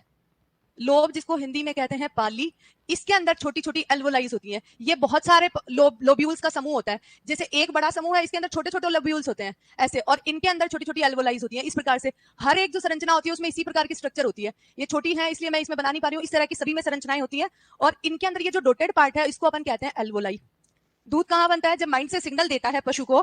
पशु के अंदर जो है सभी प्रकार के जितने भी स्तनधारी पशु हैं उसमें अपने जीवों को पोषण देने के लिए प्रकृति का नियम है कि उसके अंदर क्या पाया जाता है? एक हार्मोन होता है, प्रोलैक्टिन हार्मोन, जिसके कारण क्या होता है? इसमें दुग्ध का स्राव होता है। जैसे ही इसको माइंड से सिग्नल मिलता है, इसके थन को टच किया जाता है पशु को, या फिर इसमें किसी प्रकार की संवेदना होती है। जैसे ऑल टाइम गाय भैंस का दूध थोड़ी निकालते हैं अपन, सिर्फ कब पावस्ती है वो जब बछड़े को छोड़ा जाता है या दूध निकालने का टाइम होता है, अपन बाल्टी लेके बैठ गए, बाल्टी लेके निकल रहे हैं, गाय बोलने लग जाती है। वो क्या है? उसके अंदर एक सिग्नल है, क्योंकि एक फिक्स टाइम पे हर चीज होने लग जाती है। तो पशु के अंदर भी एक फिक्स टाइम पे माइंड को इसको सिग्नल मिला, तो जैसे सिग्नल मिला उसके अंदर एक हार्मोन एक्टिव होता है। उस हार्मोन का नाम आता है प्रोलैक्टिन। कौन से हार्मोन का नाम आता है?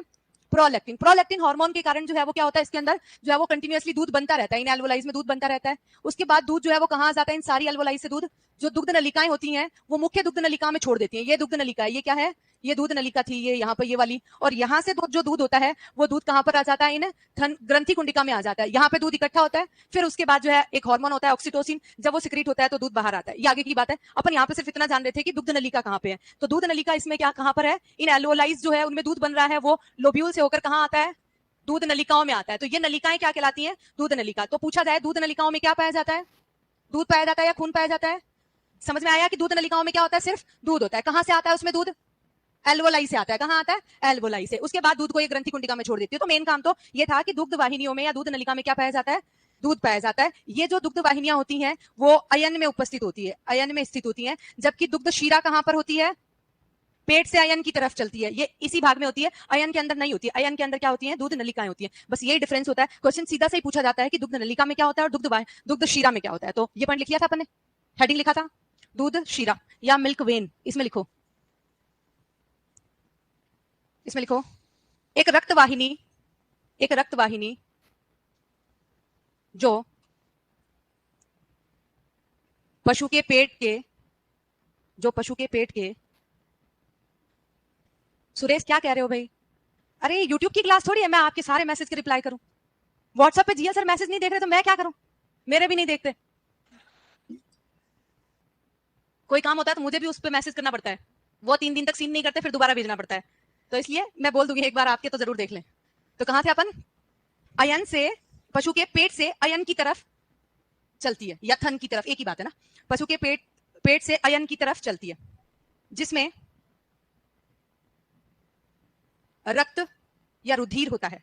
रक्त या रुधिर होता है, रुधिर कहें, रक्त कहें, या फिर खून कहें, ब्लड कहें, जैसा आपको अच्छा लगे। क्वेश्चन यहीं से आता है। बस ये तो जो लाइन है वो तो सिर्फ समझने के लिए है कि ये कहां से कहां तक है, ताकि अपने को कोई कंफ्यूजन नहीं हो कि उसके अंदर ब्लड होगा या दूध होगा, क्योंकि ये तो अयन के अंदर है ही नहीं, अयन की तरफ तक ही आ रही है, तो इसलिए इतनी सी समझनी है। नेक्स्ट लिखिएगा दुग्ध वाहिनी या नलिका। मेजर वर्ड जो है दुग्ध नलिका इसके लिए यूज होता है, क्योंकि इंग्लिश में इसे कहते हैं मिल्क डक्ट। इंग्लिश टर्म दोनों के जरूर लिखिएगा। हिंदी में समझने में अपने को जो है वो कंफ्यूजन हो सकता है शीरा नलिका उस टाइम पर, लेकिन इंग्लिश टर्म जो है वो थोड़े डिफरेंट है, इसलिए इजीली समझ में आ जाएंगे। वेन नाम पढ़ते ही अपन जानते हैं कि वेन्स जो है वो नस को कहते हैं, और नस में हमेशा खून होता है, ऐसे अपने को याद रह जाएगा। दुग्ध नलिका मिल्क डक्ट, इसमें लिखेगा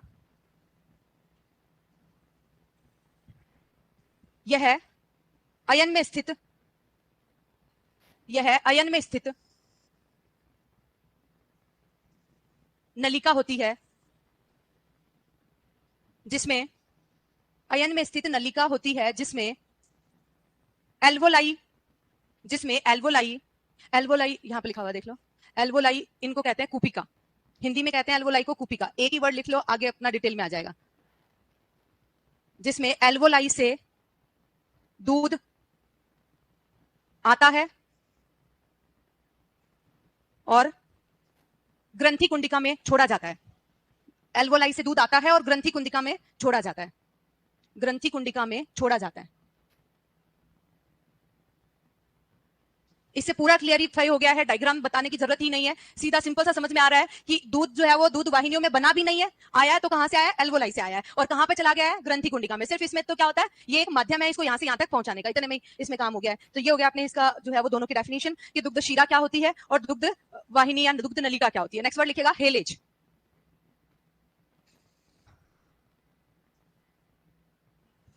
वापस समझाऊं, दुग्ध नलिका वाला समझ नहीं आया?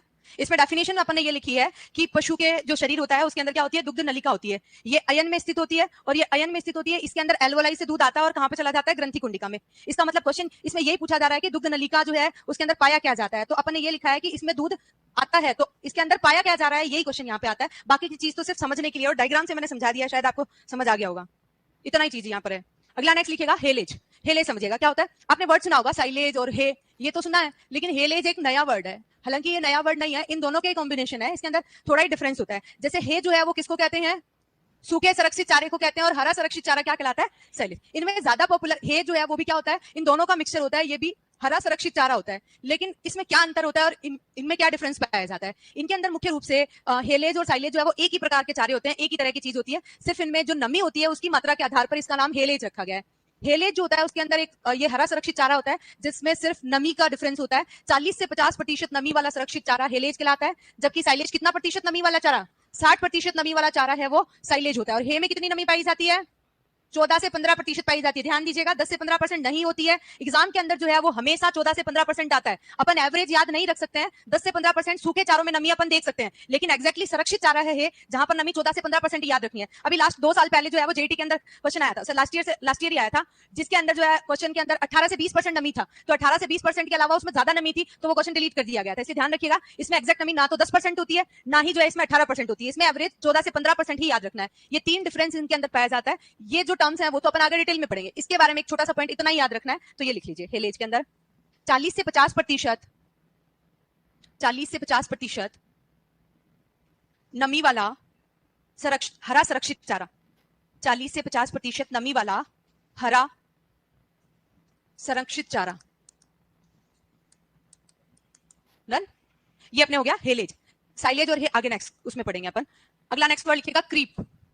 ये वर्ड जो है यूनिवर्सिटी के सुपरवाइजर के एग्जाम हुए थे और जो उनके अंदर जो लैब असिस्टेंट के पेपर हुए थे उनके अंदर ये क्वेश्चन पूछा गया था। 2-3 वर्ड थे जो बकरी से रिलेटेड और भेड़ से रिलेटेड थे, इनकी टर्मिनोलॉजी के क्वेश्चन है वो पेपर में पूछे गए थे, तो उसी से ये वर्ड है क्रीप वर्ड। देखिएगा क्रीप किसको कहते हैं, देखने में फोटो में आपको दिखाई दे रहा है, छोटे छोटे टर्म्स हैं और इनको दिखाई भी दे रहा है। तो जो क्रीप वर्ड होता है वो फीडिंग एरिया होता है। क्या होता है, फीडिंग एरिया होता है। अब फीडिंग एरिया को तो क्या कहते हैं, फीडिंग एरिया, फीडिंग का मतलब क्या होता है, जो चारा खिलाने का स्थान होता है। तो फीड कराने का जो क्षेत्र होता है वो क्या कहलाता है, कल ही बताया था मैंने आप लोगों को।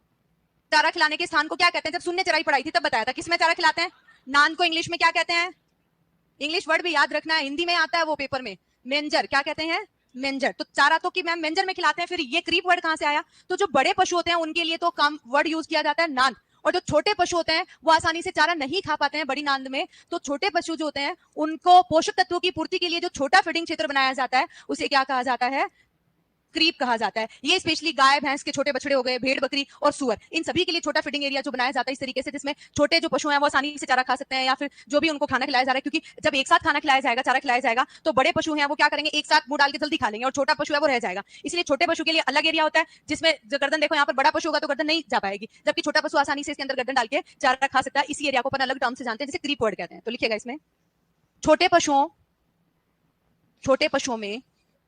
पशुओं में कुछ एग्जांपल लिख लो। गाय भैंस, स्पेशली ये जो भेड़ बकरी और सुअर होता है उनके लिए वर्ड यूज होता है, लेकिन गाय भैंस के अंदर भी यही जो है वो ज्यादातर टर्म यूज किया जाता है। गाय भैंस को भेड़ बकरी व सुअर, गाय भैंस भेड़ बकरी व सुअर लिखा। छोटे पशुओं जैसे गाय भैंस भेड़ बकरी सुअर आदि के पोषक तत्वों की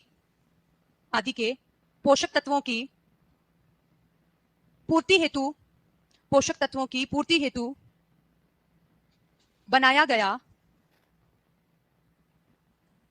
छोटा फीडिंग क्षेत्र, पोषक तत्वों की पूर्ति हेतु बनाया गया छोटा फीडिंग क्षेत्र, वो पे लिखा हुआ है छोटा फीडिंग क्षेत्र। डन। अब यहीं पे याद रखने के लिए आप नोट डाल के लिख सकते हैं बड़े पशु हेतु नांद, तो यहीं पे ये टर्म आ जाएगा, बार बार भूल जाते हो, कल ही पढ़ाया था आज भी पढ़ा दिया फिर भी भूल गए, तो साथ में ये दोनों चीजें आ जाएंगी। नोट डाल के लिख लो बड़े पशुओं में नांद, बड़े पशुओं में उस फीडिंग एरिया को कहते हैं नांद, ब्रैकेट में लिख लेना मेंजर।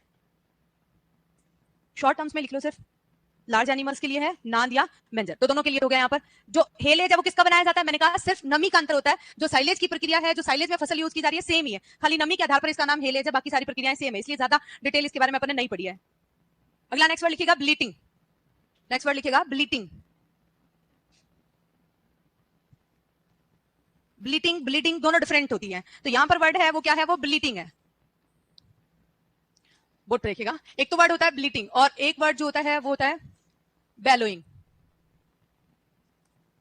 दो जो है वो डिफरेंट तरह के वर्ड हैं, दोनों अलग अलग तरह के साउंड को दर्शाते हैं। जैसे ब्लीटिंग की अपन बात करें तो जो भेड़ और बकरी की आवाज होती है वो क्या कहलाती है, भेड़ और बकरी की जो साउंड है वो ब्लीटिंग कहलाती है, और गाय और भैंस की आवाज है वो क्या कहलाती है, बेलोइंग कहलाती है। बेलोइंग जिसको हिंदी में कहते हैं रंभाना, इनके ज्यादातर इंग्लिश वर्ड यूज किए जाते हैं इसलिए अपन यहाँ इंग्लिश टर्म ही पढ़ रहे हैं। ब्लीटिंग को कहते हैं मिमियाना, तो ये दोनों, मिमियाना ऐसा तो नहीं पूछा जाएगा तो इसका इंग्लिश वर्ड ही पूछा जाएगा, इसलिए अपन यहाँ पर डायरेक्ट ब्लीटिंग पढ़ा है और यहाँ पर बेलोइंग पढ़ा है। जो टर्मिनोलॉजी क्वेश्चन पेपर में पूछी जाती है वही अपन ने लिखी है। इसके अलावा अलग अलग एनिमल्स और जैसे सुअर हो गया, हॉर्स हो गया, इसके अलावा ऊंट हो गया, उनकी साउंड डिफरेंट होती है। तो जैसे जैसे अपन जो टॉपिक पढ़ते जाएंगे उनके बारे में वहां पर अपन लिखते जाएंगे। मेनली जो ज्यादातर यूजफुल है वो गाय भैंस भेड़ बकरी और ऊंट की आती है। ऊंट में ग्रंटिंग होती है लेकिन ऊंट की टर्मिनोलॉजी के साथ वहां पे लिखेंगे, वो उसकी सारी टर्मिनोलॉजी डिफरेंट है तो वहां पे आ जाएगी, इसलिए सिर्फ गाय भैंस भेड़ और बकरी की यहाँ पे लिखेंगे। पहला लिखेंगे ब्लीटिंग, ब्लीटिंग वर्ड है, हिंदी में कहते हैं इसको मिमियाना। इसमें लिखेगा भेड़ व बकरी की आवाज,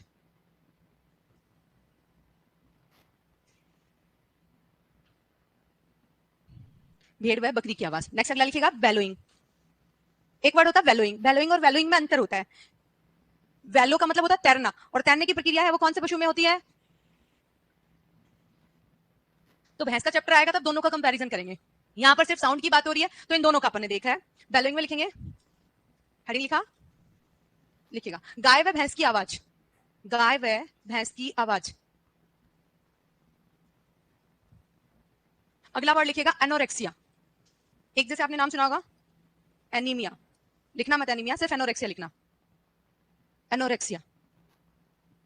ये मेडिकल टर्मिनोलॉजी है, जैसे अपन जानते हैं कि खून की कमी क्या कहलाती है, एनीमिया कहलाती है। वैसे ही भूख में कमी जो है वो क्या कहलाती है, एनोरेक्सिया। तो एनिमल में जब भूख कम लगती है तो उसको अपन किस टर्म से जानते हैं, एनोरेक्सिया के नाम से जानते हैं। ऐसा नहीं कोई एक डिजीज है भूख कम लगना, भूख कम लगने के कई कारण हो सकते हैं, कई तरह की बीमारियां हो सकती हैं, तो उसे अपन क्या कहते हैं, एनोरेक्सिया। तो इसलिए पर्टिकुलर डिजीज का नाम नहीं है, ये कंडीशन है कि भाई ऐसे ही खून की कमी है, एनीमिया एक पर्टिकुलर जो है वो हीमोग्लोबिन की कमी के कारण हो रहा है, खून की कमी के कारण हो रहा है। वो जरूरी नहीं है कि खाली खून की कमी एक ही प्रकार से हो, डिफरेंट कारणों से हो सकती है। हो सकता है उसको कोई डेंगू हो गया, मलेरिया हो गया, कोई भी अदर डिजीज हो गई हो, या ब्लड फ्लो ज्यादा हो गया हो, उसके कारण हो सकता है। लेकिन भूख में कमी जो है वो जनरल में एनोरेक्सिया कहलाती है, और खून की कमी जनरल वर्ड में एनीमिया कहलाती है। तो सिर्फ एनोरेक्सिया में लिखेंगे भूख में कमी, भूख में कमी, सिर्फ इतना लिखना है। एनीमिया की यहां ज्यादा जरूरत नहीं है, ये कॉमन टर्म है जो अपन सब जानते हैं। इसके बाद में लिखेंगे निम्फोमैनिक, कुछ विशेष टर्मिनोलॉजी है जो इससे रिलेटेड है। बुलर कहें या बुलर कहें, एक ही वर्ड है ये, जैसे आपको अच्छा लगे बुलर लिख लें या बुलर लिख लें, मतलब अलग अलग टर्म आ जाते हैं कई बार अलग अलग जगह पर।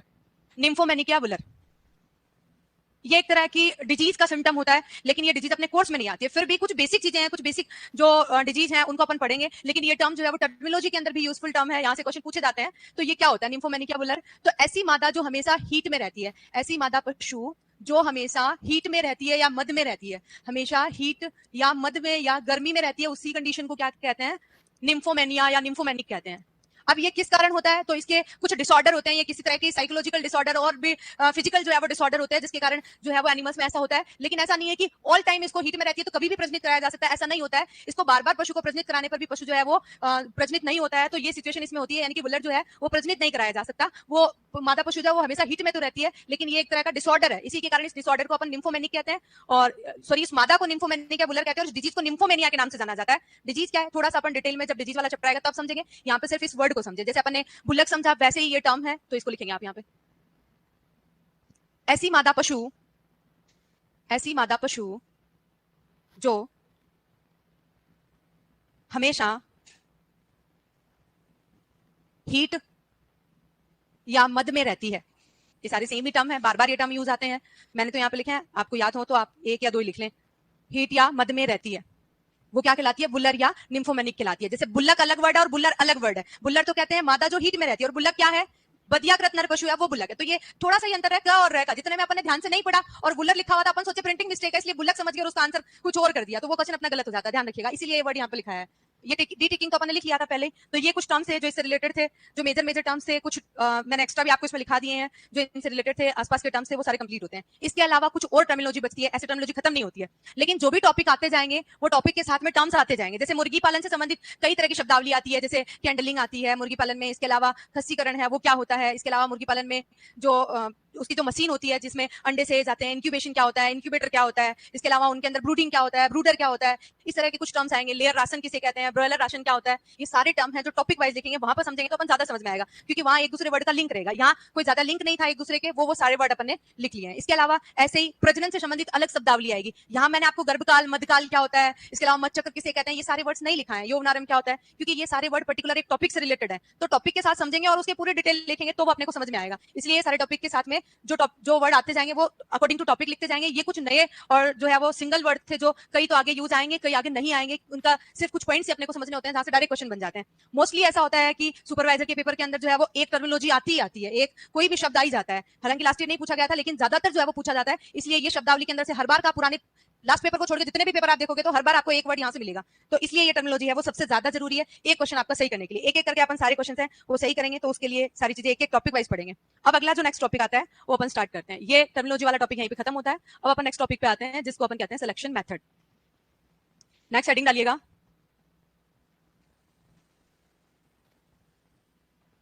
पशुओं में चयन, टॉपिक का नाम लिखिएगा।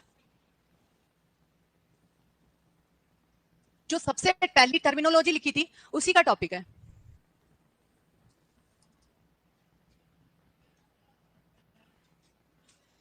Selection methods.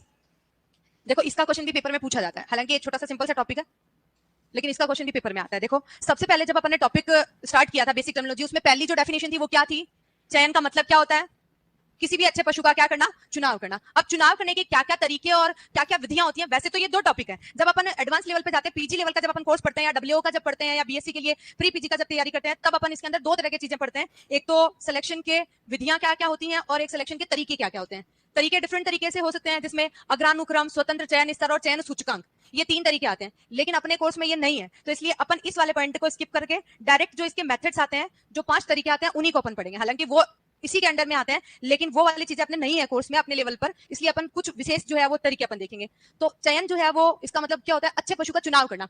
अच्छे पशु के चुनाव के कितने तरीके होते हैं, आप पढ़ चुके हैं, थोड़ी चीजें मुझे बताएंगे आप, कितने तरीके होते हैं। मैं थोड़ा सा करेक्शन करते जाऊंगी, आप बताते जाओ कितने तरीके होते हैं, जल्दी बोलो। पशु के चयन के 2 तरीके होते हैं। कितने तरीके होते हैं, 2 तरीके। एक तो होता है प्राकृतिक तरीका और एक होता है कृत्रिम तरीका। एक होता है कृत्रिम तरीका। आप जो तरीके बता रहे हैं वो किसके बता रहे हैं, कृत्रिम के 5 तरीके बता रहे हैं। मेनली जो है वो सिलेक्शन के 2 ही तरीके होते हैं, एक तो प्राकृतिक विधि से चयन होता है और एक कृत्रिम विधि से चयन होता है। जैसे अपन बात करें कि प्राकृतिक जो चयन होता है, प्राकृतिक जो विधि आती है, उसमें क्या माना जाता है, सिलेक्शन का क्या क्राइटेरिया रहता है। जैसे आपने देखा होगा, धरती पर पहले कई अलग जीव थे, आज अलग जीव हैं। पुराने टाइम पे क्या डायनासोर हुआ करते थे क्या, लेकिन आज है। पुराने टाइम पे हाथी, बड़े जो बालों वाला हाथी जिसको मैमथ कहते हैं, वो हुआ करता था, आज है क्या।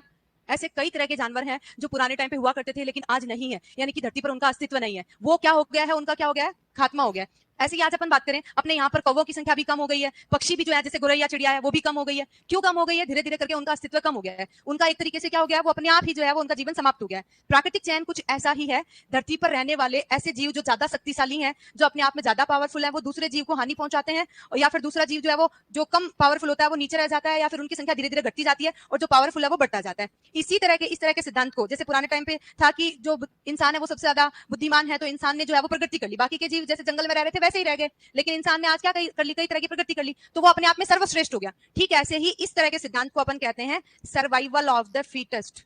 सर्वाइवल ऑफ द फीटेस्ट, यानी कि धरती पर जो जीव सर्वश्रेष्ठ है वो अपने आप ही जीवित रह जाएगा, आपको कुछ भी करने की जरूरत ही नहीं है। अपने आप जो जीवित रहेगा वो अपने आप का चयन हो गया, और उसी चयन को अपन क्या कहते हैं, प्राकृतिक चयन कहते हैं। तो इसमें एक ही क्वेश्चन बनने लायक है, वैसे तो ये बायोलॉजी का क्वेश्चन है, लेकिन जैसा आपने बताया 5 विधियां हैं, वैसे ही 5 विधियां नहीं पूछकर पूछ लिया कि प्राकृतिक चयन किस सिद्धांत पर आधारित होता है। अब थोड़ा तो कुछ अलग पूछा ही जाएगा, नई चीज अगर कुछ पूछेंगे तो पूछने के बाद तो अपन पढ़ेंगे नहीं, पहले ही पढ़ेंगे। तो ये ध्यान होना चाहिए, प्राकृतिक चयन किस सिद्धांत पर आधारित है, मतलब जो जीव सबसे पावरफुल है वो अपने आप जीवित रह जाएगा, वो है सर्वाइवल ऑफ द फीटस। इतना ही समझना है इसके बारे में। कृत्रिम विधि जो है, इसके 5 तरीके होते हैं, 5 तरीकों से पशु का चयन किया जा सकता है। एक एक तरीका अपने आप में डिफरेंट होता है। जैसे आप कोचिंग में आए तो आपके सिलेक्शन के अलग अलग मेथड थे, तो क्या क्या मेथड हो सकते हैं आपके सिलेक्शन के, कोचिंग सिलेक्शन के, बताओ। आपने कैसे कैसे कोचिंग का सिलेक्शन किया, जैसे आप किस माध्यम से आए, बताओ।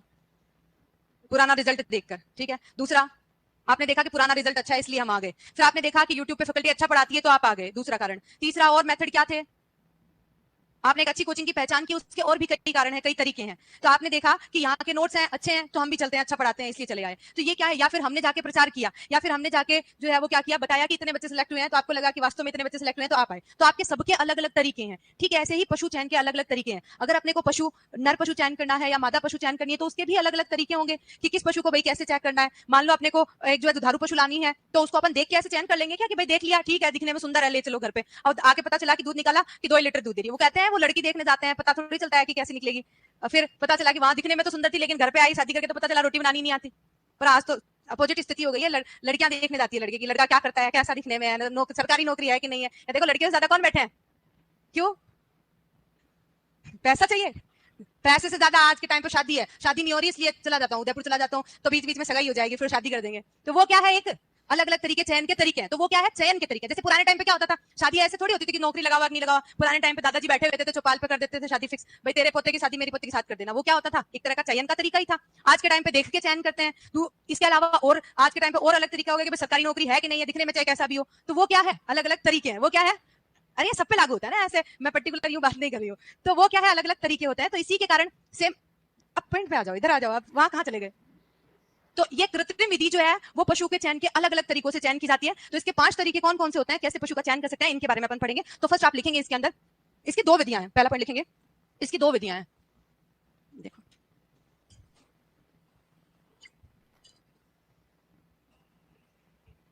इसकी 2 विधियां, पहली हेडिंग डालो प्राकृतिक चयन, पहला हेडिंग डालो प्राकृतिक चयन।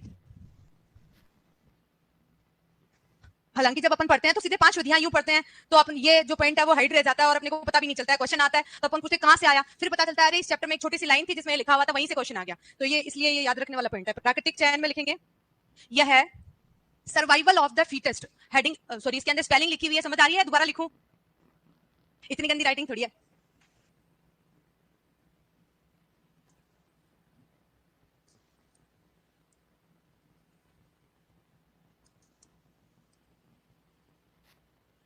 सर्वाइवल ऑफ द फिटेस्ट के सिद्धांत पर, यह है सर्वाइवल ऑफ द फिटेस्ट के सिद्धांत पर आधारित है, पर आधारित है। मीनिंग समझ गए इसका? यानी कि जो जीव सर्वश्रेष्ठ है वो अपने आप जीवित रह जाता है, वही क्या कहलाता है? प्राकृतिक चयन होता है। अब दूसरा लिखो, मेजर जो अपने कोर्स में आता है वो आती है कृत्रिम विधियां। दूसरा लिखेगा कृत्रिम चयन। हिंदी मीनिंग इसका जरूरी नहीं है, सिद्धांत जो होते हैं वो इंग्लिश में ही पूछे जाते हैं, इसलिए मैंने भी इंग्लिश में लिखा है। हिंदी मीनिंग आपको बता दिया। ऐसा नहीं पूछा जाएगा कि सर्वश्रेष्ठ जो जानवर है या सर्वश्रेष्ठ पशु है वो अपने आप जीवित रह जाना, ये कौन से चयन का उदाहरण है, ऐसा नहीं पूछेंगे। इसका मेजर जो फैक्ट पॉइंट है वही पूछा जाएगा, तो ये वर्ड ही पूछा जाएगा। अगला कृत्रिम विधि के अंदर पहली हेडिंग लिखेगा, इसके 5 तरीके हैं। पहले लिखेगा वैयक्तिक चयन, वैयक्तिक चयन या इंडिविजुअल सिलेक्शन, पहला लिखेगा। इसके 5 तरीके हैं ना, 5 बेसिस पे ये आधारित होता है इसका।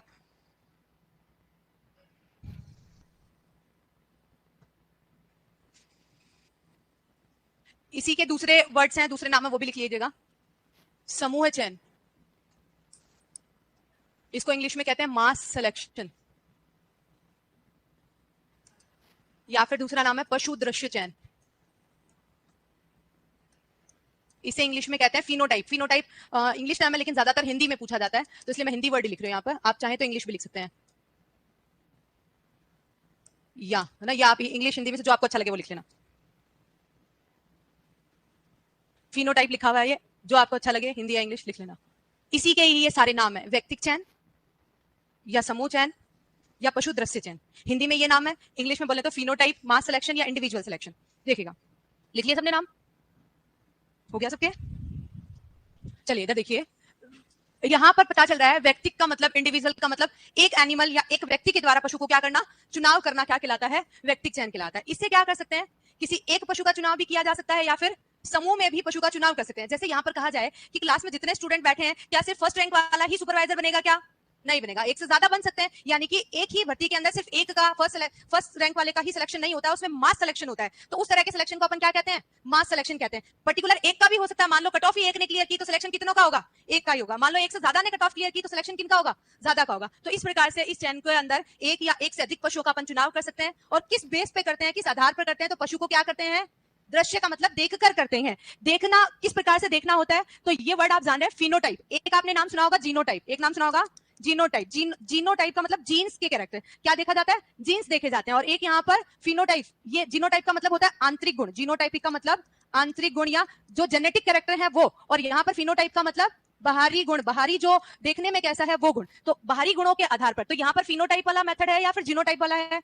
जीनोटाइप वाला अलग मेथड आएगा, वहां पर अपन बात करेंगे, ये सिर्फ टर्म समझने के लिए यहाँ पर। तो ये फिनोटाइप है, यानी कि पशु को देखकर, कौन से गुणों को देखकर? बाहरी गुणों को देखकर। बाहरी गुणों में पशु के मात्रात्मक व गुणात्मक लक्षणों को देखकर। कौन से गुणों को देखकर? मात्रात्मक व गुणात्मक। कि मैम हम समझे नहीं कि मात्रात्मक और गुणात्मक लक्षण कौन से होते हैं? तो मात्रा किसकी देखी जाती है पशु के अंदर? दूध की मात्रा। दूध में किसकी मात्रा? फैट की मात्रा। दूध में किसकी मात्रा? प्रोटीन की मात्रा। दूध में किसकी मात्रा? पानी की मात्रा। उनको देखा, जैसे मान लो अपने पास एक गिलास दूध रखा हुआ है, उस ग्लास के दूध को देखकर आप पहचान सकते हैं कि वो गाढ़ा दूध है या पतला दूध है, गाय का दूध है या भैंस का दूध है, पहचान सकते हैं आप आसानी से। जैसे ही अपन उसको थोड़ा सा टेढ़ा करते हैं अगर, या दूसरे ग्लास में ट्रांसफर करते हैं, अगर दूध उसमें निशान छोड़ रहा है, यानी कि दूध कैसा है, गाढ़ा या पतला?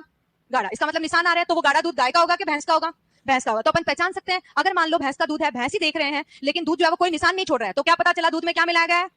पानी मिलाया गया है। तो वो दूध के कैसे गुणों की पहचान हो जाती है? मात्रात्मक। दूध की मात्रा कितनी है, फैट क्वांटिटी में कितना है, ये पता चलता है। गुणात्मक लक्षण, जैसे बाहरी गुण, उसके देखने में पशु कैसा है। ऐसा नहीं है कि कोई पशु अपन खरीदने जा रहे हैं और देखने में बिल्कुल भद्दा दिखाई दे रहा है, हड्डियों का ढांचा है, एक पूंछ कटी हुई है, एक सींग कटा हुआ है, तो पता चलता है कि पशु जो है उसकी वैल्यू क्या हो जाती है? कम होती है। इसके कारण कई तरह के प्रभाव पड़ते हैं। तो ये गुणात्मक लक्षण जो है वो भी देखने में अच्छे होने चाहिए पशु देखने में, और उसके जो बाहरी गुण जो है उनके आधार पर पशु जो है उसका क्या कर लेते हैं? चयन।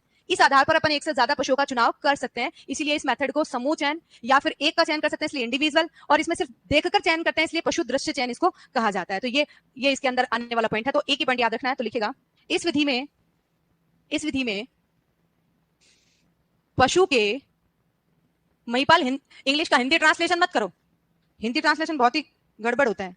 सर्वाइवल ऑफ द फिटेस्ट आपने गूगल ट्रांसलेट किया है, योग्यतम की उत्तरजीविता। ऐसा मैं योग्यतम की उत्तरजीविता बोलूंगा तो समझ ही नहीं आएगा आपको, इसलिए मैंने आपको बता दिया है कि इजी वे में क्या आप समझ सकते हैं, बाकी उसका ऐसा हिंदी ट्रांसलेशन आएगा नहीं। क्या लिखा इस विधि में पशु के मात्रात्मक व गुणात्मक लक्षणों के आधार पर पशु का चयन किया जाता है। पशु का चयन किया जाता है। डन। इस एक ही पॉइंट से आप सारी चीजें इसके अंदर समझ जाएंगे कौन से गुण। अब ये ऐसे लिखाने की जरूरत नहीं है किसकी मात्रा, गुण कौन से गुण, इस तरह से है। यहाँ पर सिर्फ इस पॉइंट से बनने वाला क्वेश्चन यहाँ पर रहता है कि फिनोटाइप जो चयन है वो कौन से मेथड को कहते हैं और उसमें किस प्रकार से पशु का चयन करते हैं। दूसरा मेथड लिखिएगा वंशावली चयन। बिल्कुल जहां से क्वेश्चन बन सकते हैं वो as it is line to line अपन लिख रहे हैं, बहुत ज्यादा थियोरेटिकल पार्ट नहीं लिख रहे हैं। एक तरीके से ऑब्जेक्टिव टाइप क्वेश्चन ही लिख रहे हैं, क्वेश्चन लिखा और उसके नीचे उसका आंसर ही एक लाइन में। वंशावली चयन, वंशावली को इंग्लिश में बोलते हैं पे डिग्री, पारिवारिक को बोलते हैं फैमिली। तो ये फैमिली सिलेक्शन या पे डिग्री सिलेक्शन कहलाता है। इंग्लिश एंड हिंदी दोनों वर्ड लिखें, सारे वर्ड इंग्लिश में नहीं लिखेंगे अपन, सिर्फ कुछ जो छोटे बेसिक मैनेजमेंट के टॉपिक है उन्हीं के इंग्लिश टर्म लिख रहे हैं क्योंकि वो यूज आते हैं। मैं नस्लों के नाम इंग्लिश में नहीं लिखाऊंगी, ना ही किसी डिस्ट्रिक्ट का नाम लिखाऊंगी, सिर्फ वही लिखेंगे जो मेथड्स या किसी चीज की जहां जरूरत है, जो पूछे जाते हैं पेपर में। जैसे क्रीप वर्ड अपन ने लिखा है तो वो छोटा फिटिंग एरिया, लेकिन वर्ड उसी इंग्लिश टर्म से ही वर्ड बन रहा है, टर्मिनोलॉजी इंग्लिश वर्ड की है, तो वो याद रखना जरूरी है। देखिएगा यहाँ पे नाम से पता चल रहा है वंश को देखकर, किसको देखकर, जैसे अभी मैंने बताया था कि एक एग्जाम्पल अपन ने दिया कि दादाजी जो है वो पुराने टाइम पे शादी फिक्स कर देते थे, वो किसको देखकर करते थे, परिवार को देखकर करते थे कि भाई अपना परिवार अच्छा तो अच्छे परिवार वालों के यहाँ कर दी। लेकिन ऐसा जरूरी थोड़ी है कि जो आने वाला वंशज हो वो कैसा हो, अच्छे गुण वाला हो, लेकिन 99% चांसेस रहते हैं। एनिमल्स में तो चांसेस रहते हैं कि वो कैसा होता है, 99% वैसा ही वंशज जो है वो अपने पूर्वजों के जैसा होता है, तो उसी आधार पर पशु का यहाँ चयन करते हैं। इसके लिए क्या देखा जाता है, वंशावली अभिलेख देखा जाता है। क्या देखते हैं, वंशावली अभिलेख। दो तरह के अभिलेख होते हैं एनिमल्स में, एक तो वंशावली अभिलेख होता है, एक दिन मैंने आपको बताया सायर, सायर किसको कहते हैं, नरपिता। नरपिता जो है उसी का जो अभिलेख होता है उसे सांड सूचकांक कहते हैं, इंग्लिश में बोले तो सायर इंडेक्स कहते हैं। ये दो तरह का इंडेक्स एनिमल हस्बेंड्री के अंदर जो फीमेल और मेल एनिमल के लिए होता है। वंशावली जो अभिलेख होती है उसके अंदर एक पशु से उत्पन्न की गई जो मादा पशु है या फिर जो मतलब पूरा परिवार है उसका रिकॉर्ड होता है। जैसे ट्री जो होता है एक तरीके से फैमिली ट्री है एक तरीके से, जिसके अंदर कोई भी पशु है उसके माता पिता कौन है, उसके दादा दादी कौन है, उसके जो है वो ग्रैंड पेरेंट कौन है, इसके अलावा उसके चाचा चाची हो गए, नाना नानी हो गई, ये सब रिकॉर्ड होता है, उसको अपन कहते हैं वंशावली अभिलेख। जबकि सांड सूचकांक में किसका वर्णन होता है, एक नर जो है उसका वर्णन होता है कि उस नर से कितनी बच्चियां उत्पन्न की गई, उस नर का जब प्रजनन उसके सीमन को प्रजनन कराने के काम में लाया गया तो कौन कौन बच्चियां पैदा हुई, बच्चा नंबर 1, बच्चियां 2, बच्चियां 3, ऐसे अलग अलग पशु से भी पैदा हो सकती हैं वो और एक ही पशु से भी पैदा हो सकती हैं। सिर्फ इसमें किसका वर्णन होता है, जो भी नर है जिसका यह अभिलेख है उसके कितनी संतान है उन्हीं का अभिलेख होता है, जबकि यहाँ पर किनका अभिलेख होता है, सभी पूर्वजों का अभिलेख होता है। उसके बारे में बाद में समझेंगे, सिर्फ इतना ही अभी ध्यान रखेंगे। वंशावली अभिलेख में ये देखा जाता है कि इनके गुण कैसे हैं, जैसे माता पिता के गुण जो है वो अच्छे क्वालिटी के हैं, जैसे 20 में से 20 नंबर हैं इसके, जैसे दादा दादी के जो है वो 19 नंबर आ गए, मान लो ग्रैंड पेरेंट के 20 आ गए, ऐसे अपने को पता चला। और इनके अंदर जो सबसे इसके अंदर सभी के गुण अच्छे हैं, इसका मतलब जो होने वाली संतान है इनकी, जो वंशज है वो भी कैसे गुण वाली होगी, अच्छे गुण वाली होगी। तो इसी को देखकर अपन एनिमल का क्या कर लेते हैं, चयन कर लेते हैं, मतलब परिवार को देखकर एक पशु का चयन किया जाता है। ये ठीक वैसा ही है जैसे मान लो गांव में किसी के पास एक अच्छी नस्ल की गाय है और वो गाय जो है वो अच्छा दूध देती है। आपने कहानी सुनी होगी बादामी वाली, छोटी क्लास में सुनी है, बाद में सुनाऊंगी। तो ये जो है वो गाय अच्छा दूध देती है, तो अपन क्या करते हैं भाई, जब ये ब्याने वाली है, जब इसने बच्चा पैदा किया तो अपन मान लो अपने को कोई गाय खरीदनी है तो अपन क्या कहेंगे भाई इसका बच्चा हमें दे देना, तो उसकी मादा बच्चा को अपन शुरू से पालते हैं। अपन क्या मान के चलते हैं कि ये अगर अच्छे दूध उत्पादन वाली है तो बच्चा भी कैसा होगा, अच्छे दूध उत्पादन वाला होगा। तो इसी को अपन क्या कहते हैं, वंशावली चयन। ये 1% चांसेस रहते हैं कि इसके अंदर जो बच्चा पैदा होने वाला जो बच्चा होगा वो डिफरेंट कैरेक्टर वाला हो सकता है। वो कैसे कैसे कैरेक्टर वाला हो सकता है, क्या क्या संभावनाएं बनती हैं, वो टॉपिक आएगा प्रजनन की पद्धतियां, वहां पर मैं समझाऊंगी। यहाँ पर सिर्फ इतना ही समझेंगे कि अच्छा ही होगा, ये मान के चलते हैं। इसीलिए अपन इस मेथड के माध्यम से क्या करते हैं, पशु का चयन। यहाँ पर अपन तब चयन थोड़ी करते हैं कि जब पशु दूध देने लग जाएगा, जब जो नया पशु है जो बच्चिया है वो ब्याने लायक हो जाएगी, जब वो दूध देना शुरू की तब चयन करते हैं क्या, नहीं करते हैं। कर सकते हैं लेकिन इससे कम उम्र में ही चयन किया जा सकता है। अपन ने यहाँ पर क्या किया, उसको पैदा होते ही अपन ने खरीद लिया कि अच्छी होगी, इसलिए तो कम उम्र में पशु का चयन है इससे किया जा सकता है, इसलिए मेथड है कम उम्र में पशु चयन का उपयोगी तरीका। तो लिखिएगा पहला इसमें, इस विधि में पशु के पूर्वजों का वंशावली अभिलेख देखकर पशु का चयन कर लिया जाता है। वंशावली अभिलेख देखकर पशु का चयन कर लिया जाता है। जो स्पेशल पॉइंट है वो इसलिए इसमें मर्ज नहीं किया क्योंकि उससे क्वेश्चन बन सकता है। तो नेक्स्ट वन लिखिएगा, कम उम्र में पशु चयन की उपयोगी विधि है। पशु चयन की उपयोगी विधि है। ये दो ही तरह के क्वेश्चन यहां से बन सकते हैं कि पेडिग्री रिकॉर्ड के आधार पर पशु का चयन किस विधि में करते हैं, तो उसमें तो नाम से ही पता चल जाएगा। ये क्वेश्चन यहां से सबसे ज्यादा मोस्ट इंपॉर्टेंट है कि कम उम्र के पशु का चयन किस विधि के अंतर्गत किया जाता है। तो वंशावली खाली हेडिंग डालने, मुझे पता है पेन बंद कर रहे हो, लिख लो पेन। इतनी क्या जल्दी होती है, पेन बंद करने में कोई ज्यादा टाइम थोड़ी लगता है, पैकिंग करने में वापस से। अगला लिखेंगे प्रदर्शन वृत्त चयन। इसको इंग्लिश में कहते हैं show ring selection. Show English में कहते हैं। और किसी दिन 5 मिनट जल्दी छोड़ दूंगी, आप थोड़ा थोड़ा तो ऐसे लिख लिया करो। आपकी एक एक मिनट जो है ना वो इकट्ठी करके रखो, एक दिन जो है वो 5 मिनट पहले छोड़ दूंगी, 5 दिन होते ही। ठीक है, तो आप रोजाना ना टाइम से पहले बैक पैक मत किया करो।